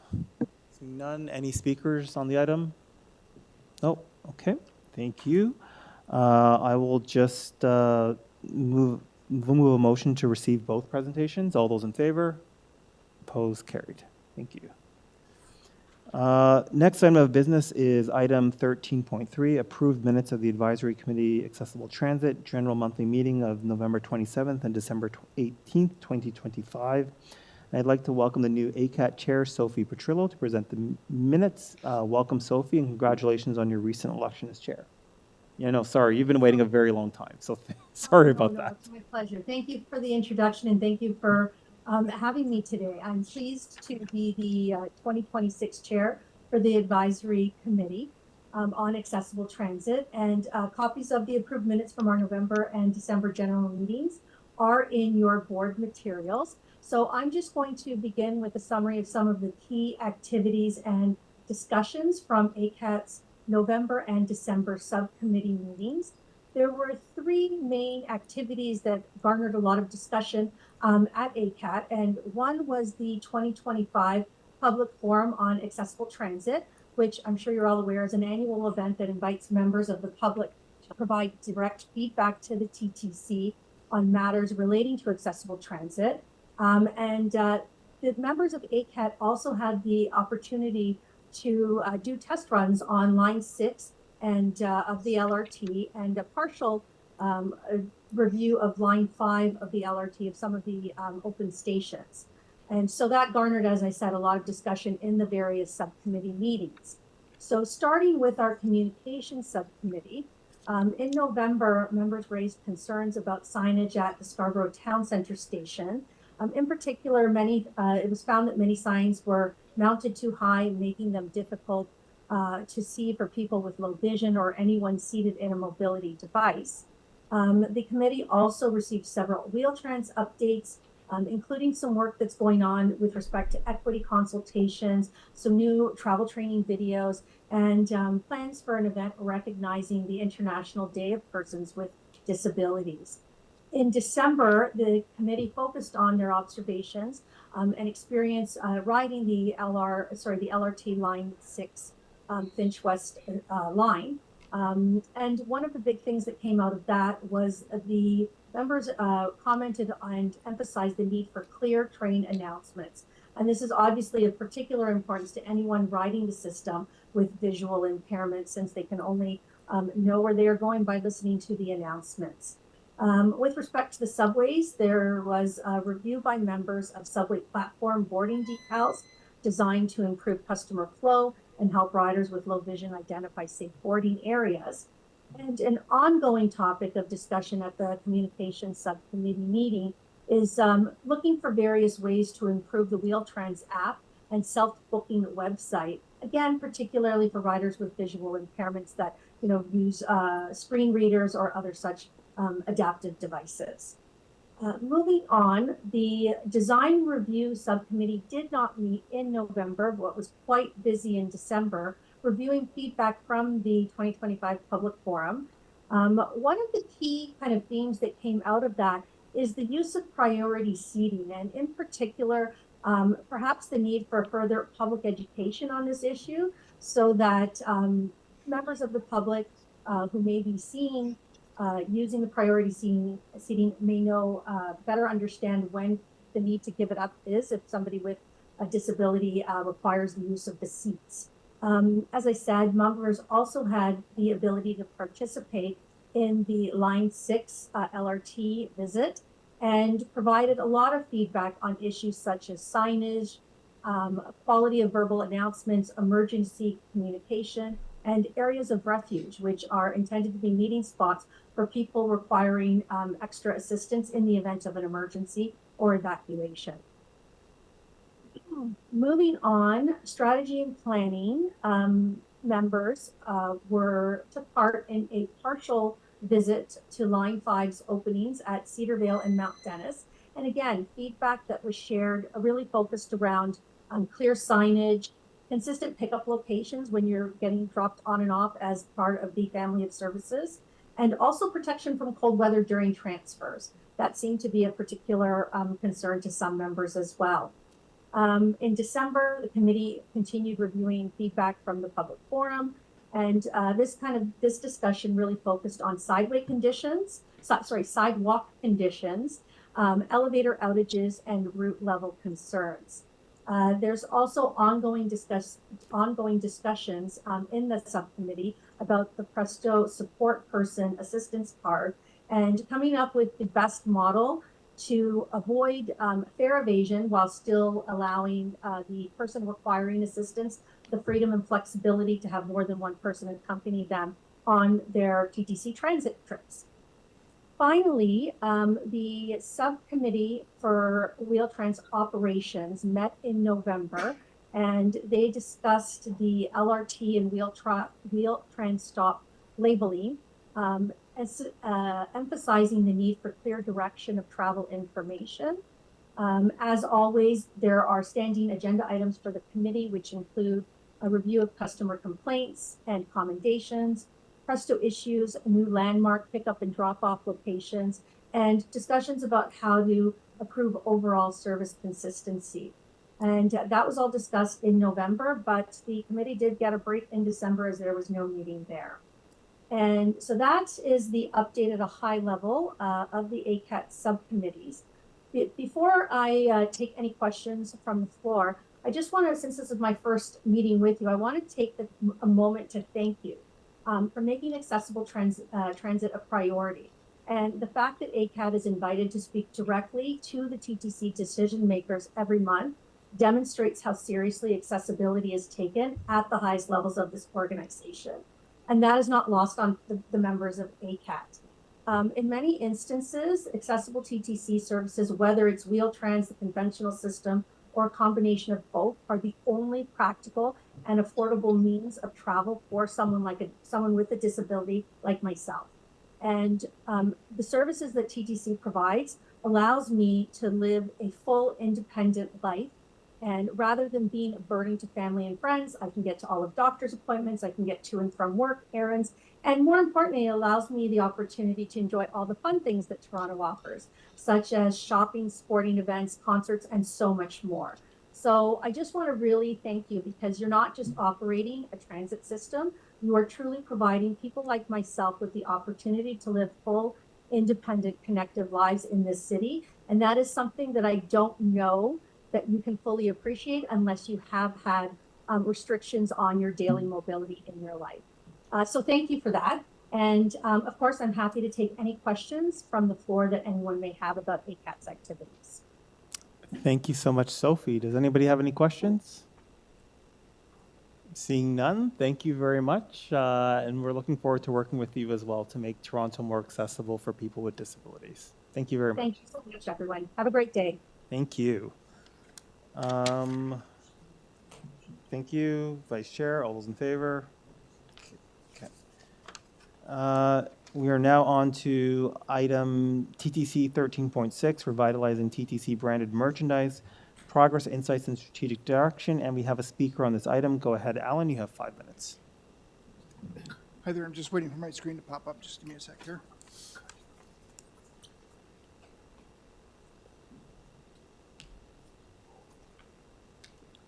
As much as it pains me to say this, I agree with the staff, with TTC staff on this report. Well, almost, sort of, maybe-ish. I believe, and I've long believed, that we need to have better control over our branding. Been talking about this even before our current merch contract. Currently, we only have access to the royalty or commission on the sales of TTC branded merchandise. Without access to some of the gross margin on these sales, it's not fiscally wise to operate a brick and mortar store. Staff makes 4 recommendations in the report. I'm only talking to 2. Recommendation number 2 is piloting a next generation retail vending machine this summer for the World Cup. Really? We can't even get transit priority signaling done on a line that isn't even open yet until May. It's not likely that the TTC can go from a proposed vending machine at a potential station in time for the World Cup. Recommendation number 1 mostly concerns the online store TTC shop and includes modernizing the website, including mobile optimization. 90% of this recommendation will accomplish mostly next to nothing for the TTC. This is why. We make $1.28 off this keychain, but only if it gets sold. Delivery in Toronto for this $7.50 keychain is $12.70. With taxes, that purchase is now $22.83. We only make $1.28. We're not getting a sale on this sale. I'm sure SVS Marketing is a wonderful company. Clearly, their business model prioritizes higher gross margin to compensate for lower sales volume. Unfortunately, the TTC does not make very much money on this model.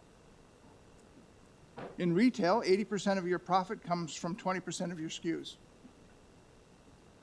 Unfortunately, our current range of products has a lot of slow-moving SKUs in it. So moving forward, what should we do? Step 1 is to get us up and through the World Cup.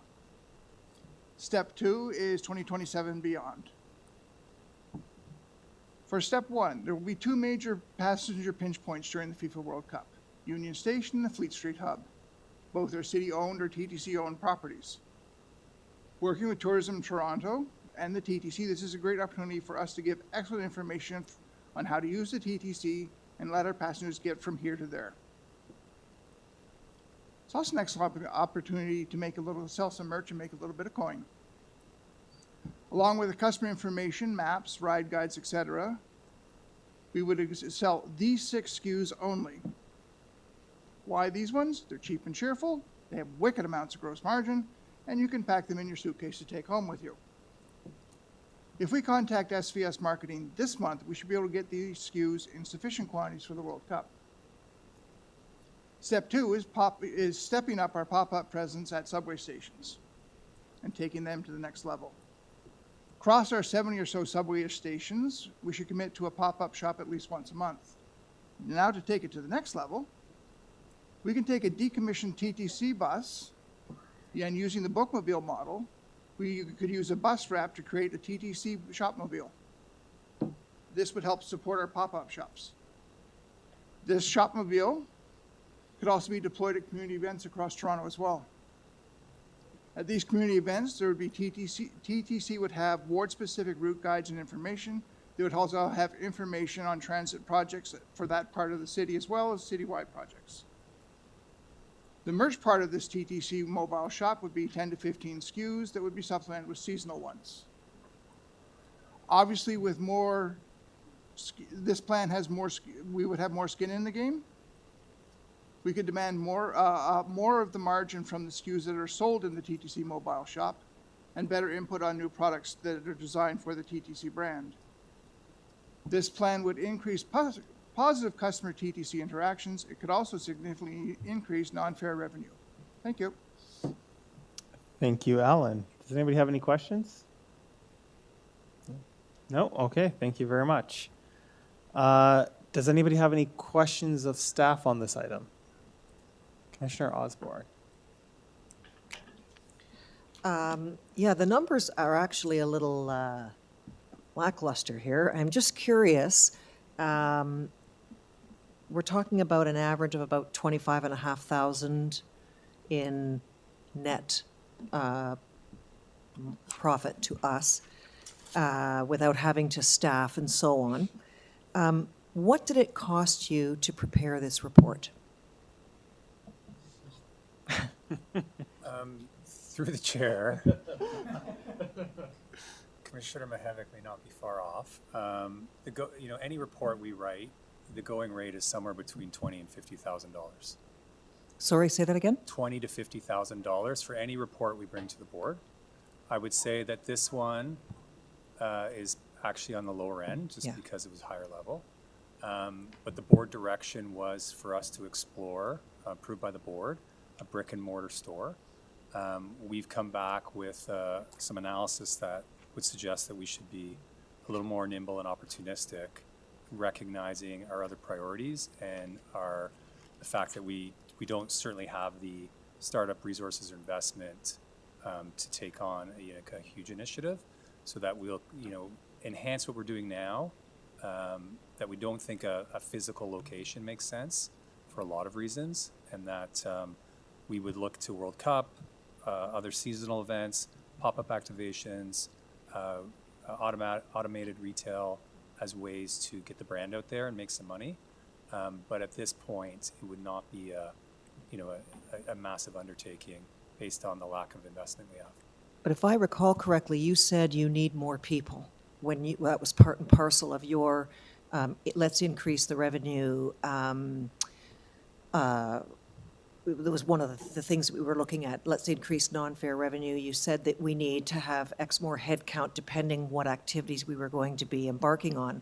And when I look at this, like even if we got 100% increase, that doesn't even pay for half a person.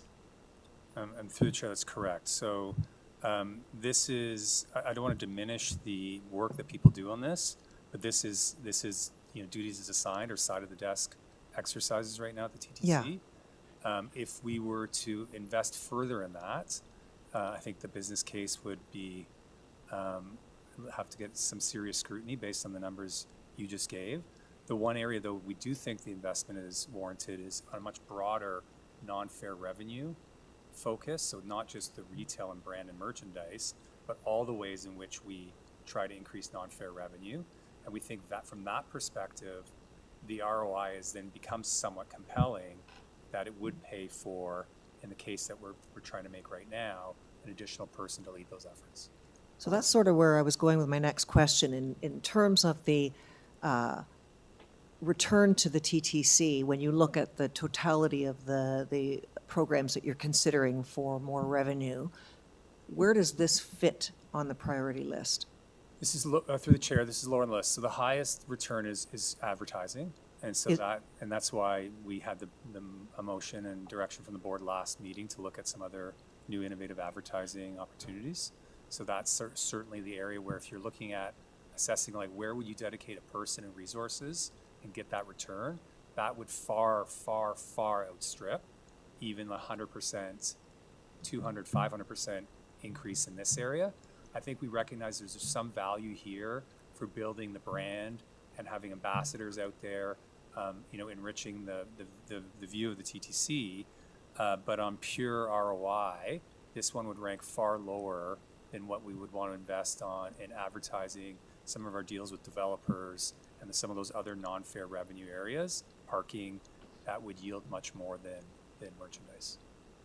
I'm just wondering, just going forward, how we might take a lesson from this, just because, you guys spent a lot of money on this, where it's a board item, where if we didn't just slice it off, if we looked at it in the whole, that we might not have spent the money that you spent time, and, time is money, time and money on this, had we, anyway, maybe we could think about some way that we can put some of these requests, because I know you were responding to requests, in some way that we can, in a way, almost check that, is this actually a good use, that the board is asking you to spend time in this way?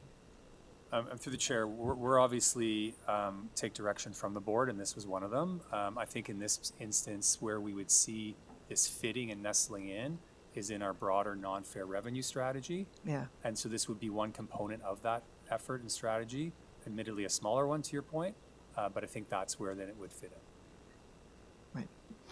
Thank you, Commissioner Osborne. Commissioner Sachs. Well, really, my question was, Alan does a lot of thinking and sometimes puts us in useful directions. I mean, he made two main suggestions. First of all, is that we focus on a very small number of items for the key points at FIFA. Does that make sense? Are we going to do those? Through the chair, we are doing that for the World Cup, and so we're looking at having pop-up activations around those kind of high volume traffic points, Bathurst Station being the one we're really looking at because of how many people flow through there. And so it would be limited items, but it also, we are looking at some very small amount that might be football or soccer related or inspired as elements that we might include in that. Okay, but we're focusing on things that have a reasonable margin.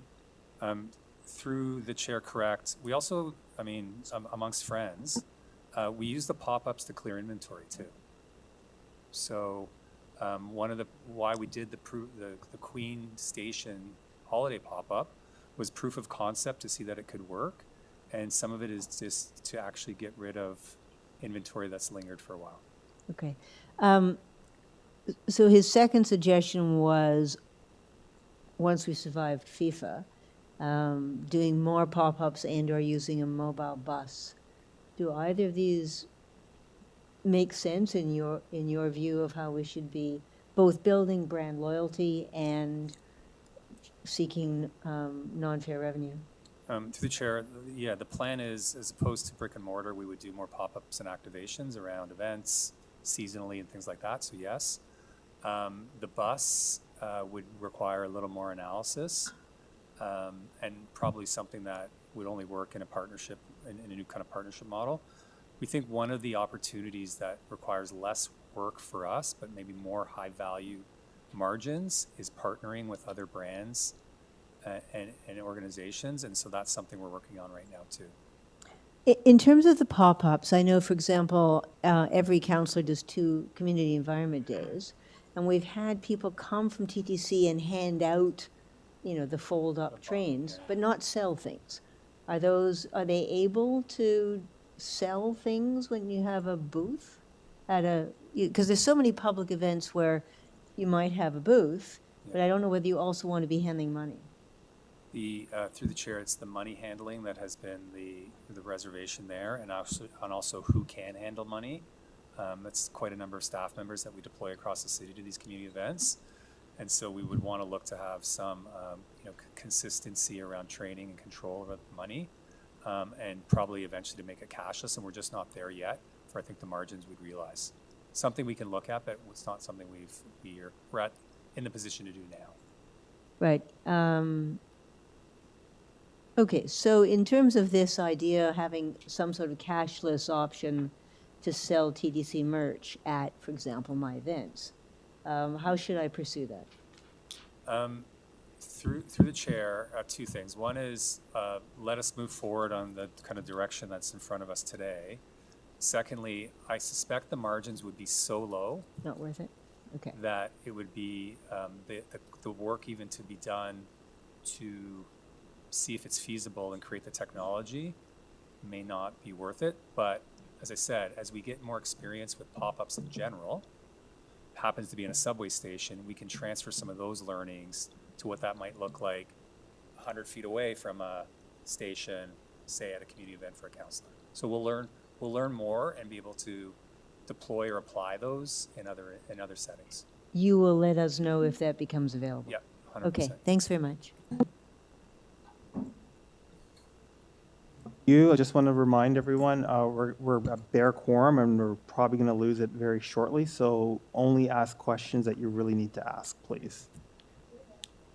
Yes. This is not really, bottom line, this is not about money. This is about developing brand awareness, feel-good kinds of things, right? That's what you're saying. Through the chair, yeah. It's about enriching the brand, building the brand. If we can do that, we make a few bucks, then that's Who cares? better to do it that way. $15 is not even worth the time that we just spent on it. So it's brand loyalty. So basically, and this is not our business. Through the chair, it is So, not. so you might be surprised to say, why the hell aren't we contracting most of this out? So through that's really what the report says, right? Yeah, I see it. We want to do this with partnerships, With the licensing zoo. agreements. With the city, with or- MLSE, Yes. and let somebody go nuts on it, not us. That's what you're saying. Through the chair, that's what we're saying. Great, thank you. Thank you. Commissioner Jagdale, do you have questions? Just two really quick ones. Josh, just pushing back on the cashless option, why can't you, we can do this together right now. We can go onto Square's website, buy a terminal for $75. They take a 3% and 20 cents off of every transaction. So why couldn't we just get a Square terminal if counselors wanted to sell merchandise at their events? Through the chair, I just don't know if we want our staff now selling merchandise at community events across the city. We don't have enough people to do that. And so while I guess I'm not worried about the technology, that can be done, as you said, right now. I just don't know if that's the best use of our people selling merch at community events. Okay, sure. I yield my time to the chair. It's fine. We can keep moving. Thank you. Any other speakers on this item? Or questions? No. Speakers? No. Okay, I'll move this item. All those in favor? Approved. Next, we're going to go to the TTC 11.9 Fair Collection Update, and we have a speaker on this item. Adam, go ahead. If you could keep your deputation short, that would be appreciated. Item, all in favor? Next, we're going to go Alexa, turn off the.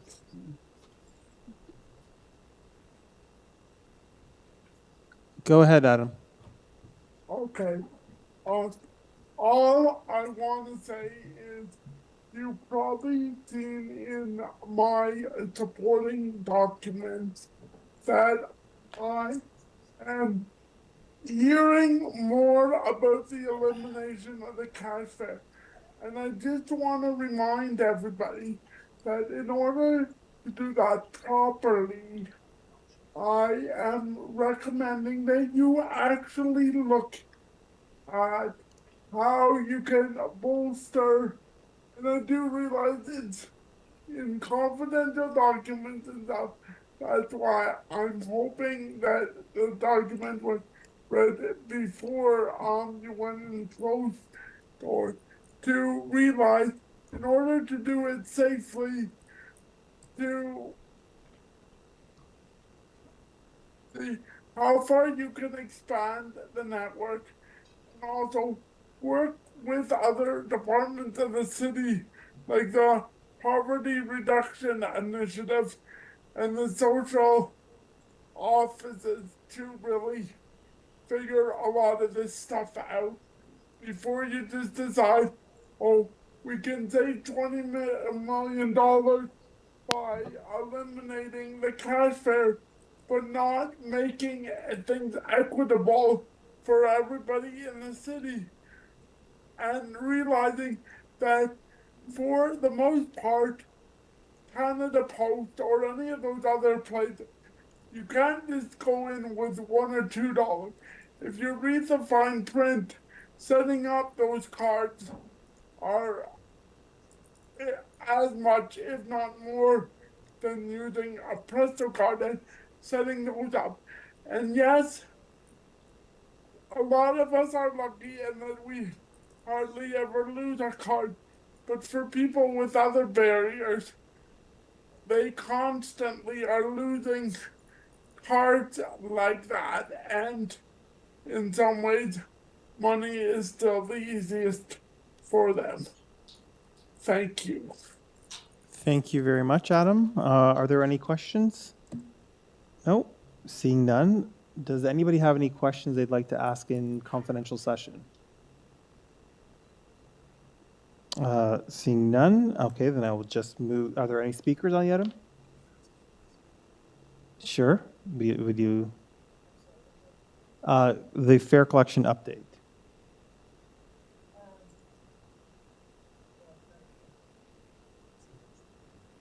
Okay, I will ask a question. What's different in this report? Thank you for that question, Chair. Through you, really just want to kind of highlight that in this report, while there's a lot of that's in camera, so won't speak to those items, but the thing I can say is that to draw people's attention to when they look at it, it's just an adjustment of the schedule and timing.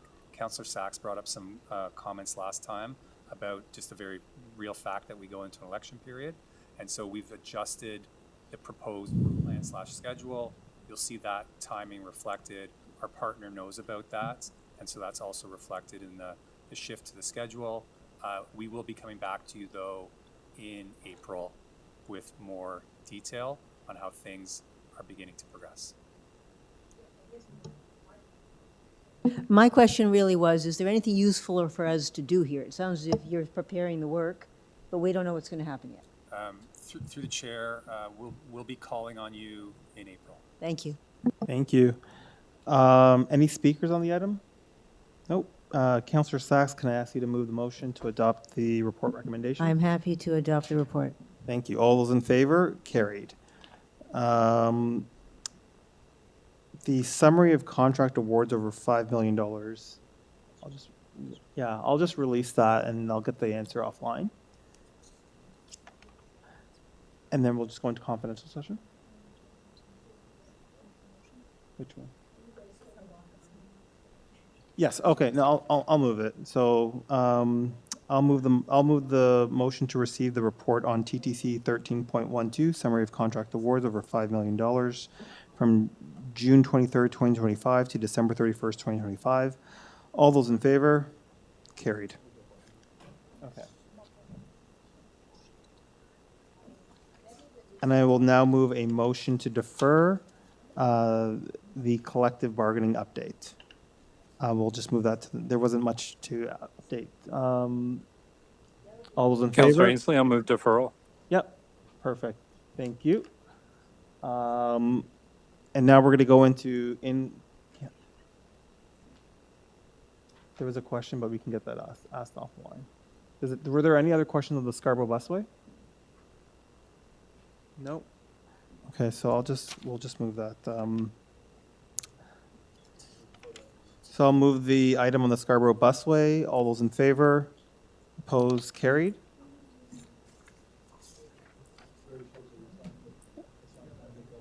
Okay. So we just need to go in camera very briefly just to do the short-term incentive plan. Yep, please. Okay, the motion, just in the interest of time, that the TTC Board recess and sit as the Committee of the Whole to consider the following confidential item, TTC 13.11, Chief Executive Officer Performance and Objectives, and that's personal matters about an identifiable individual. Thank you. We're going to defer that.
Members, we're back in public session.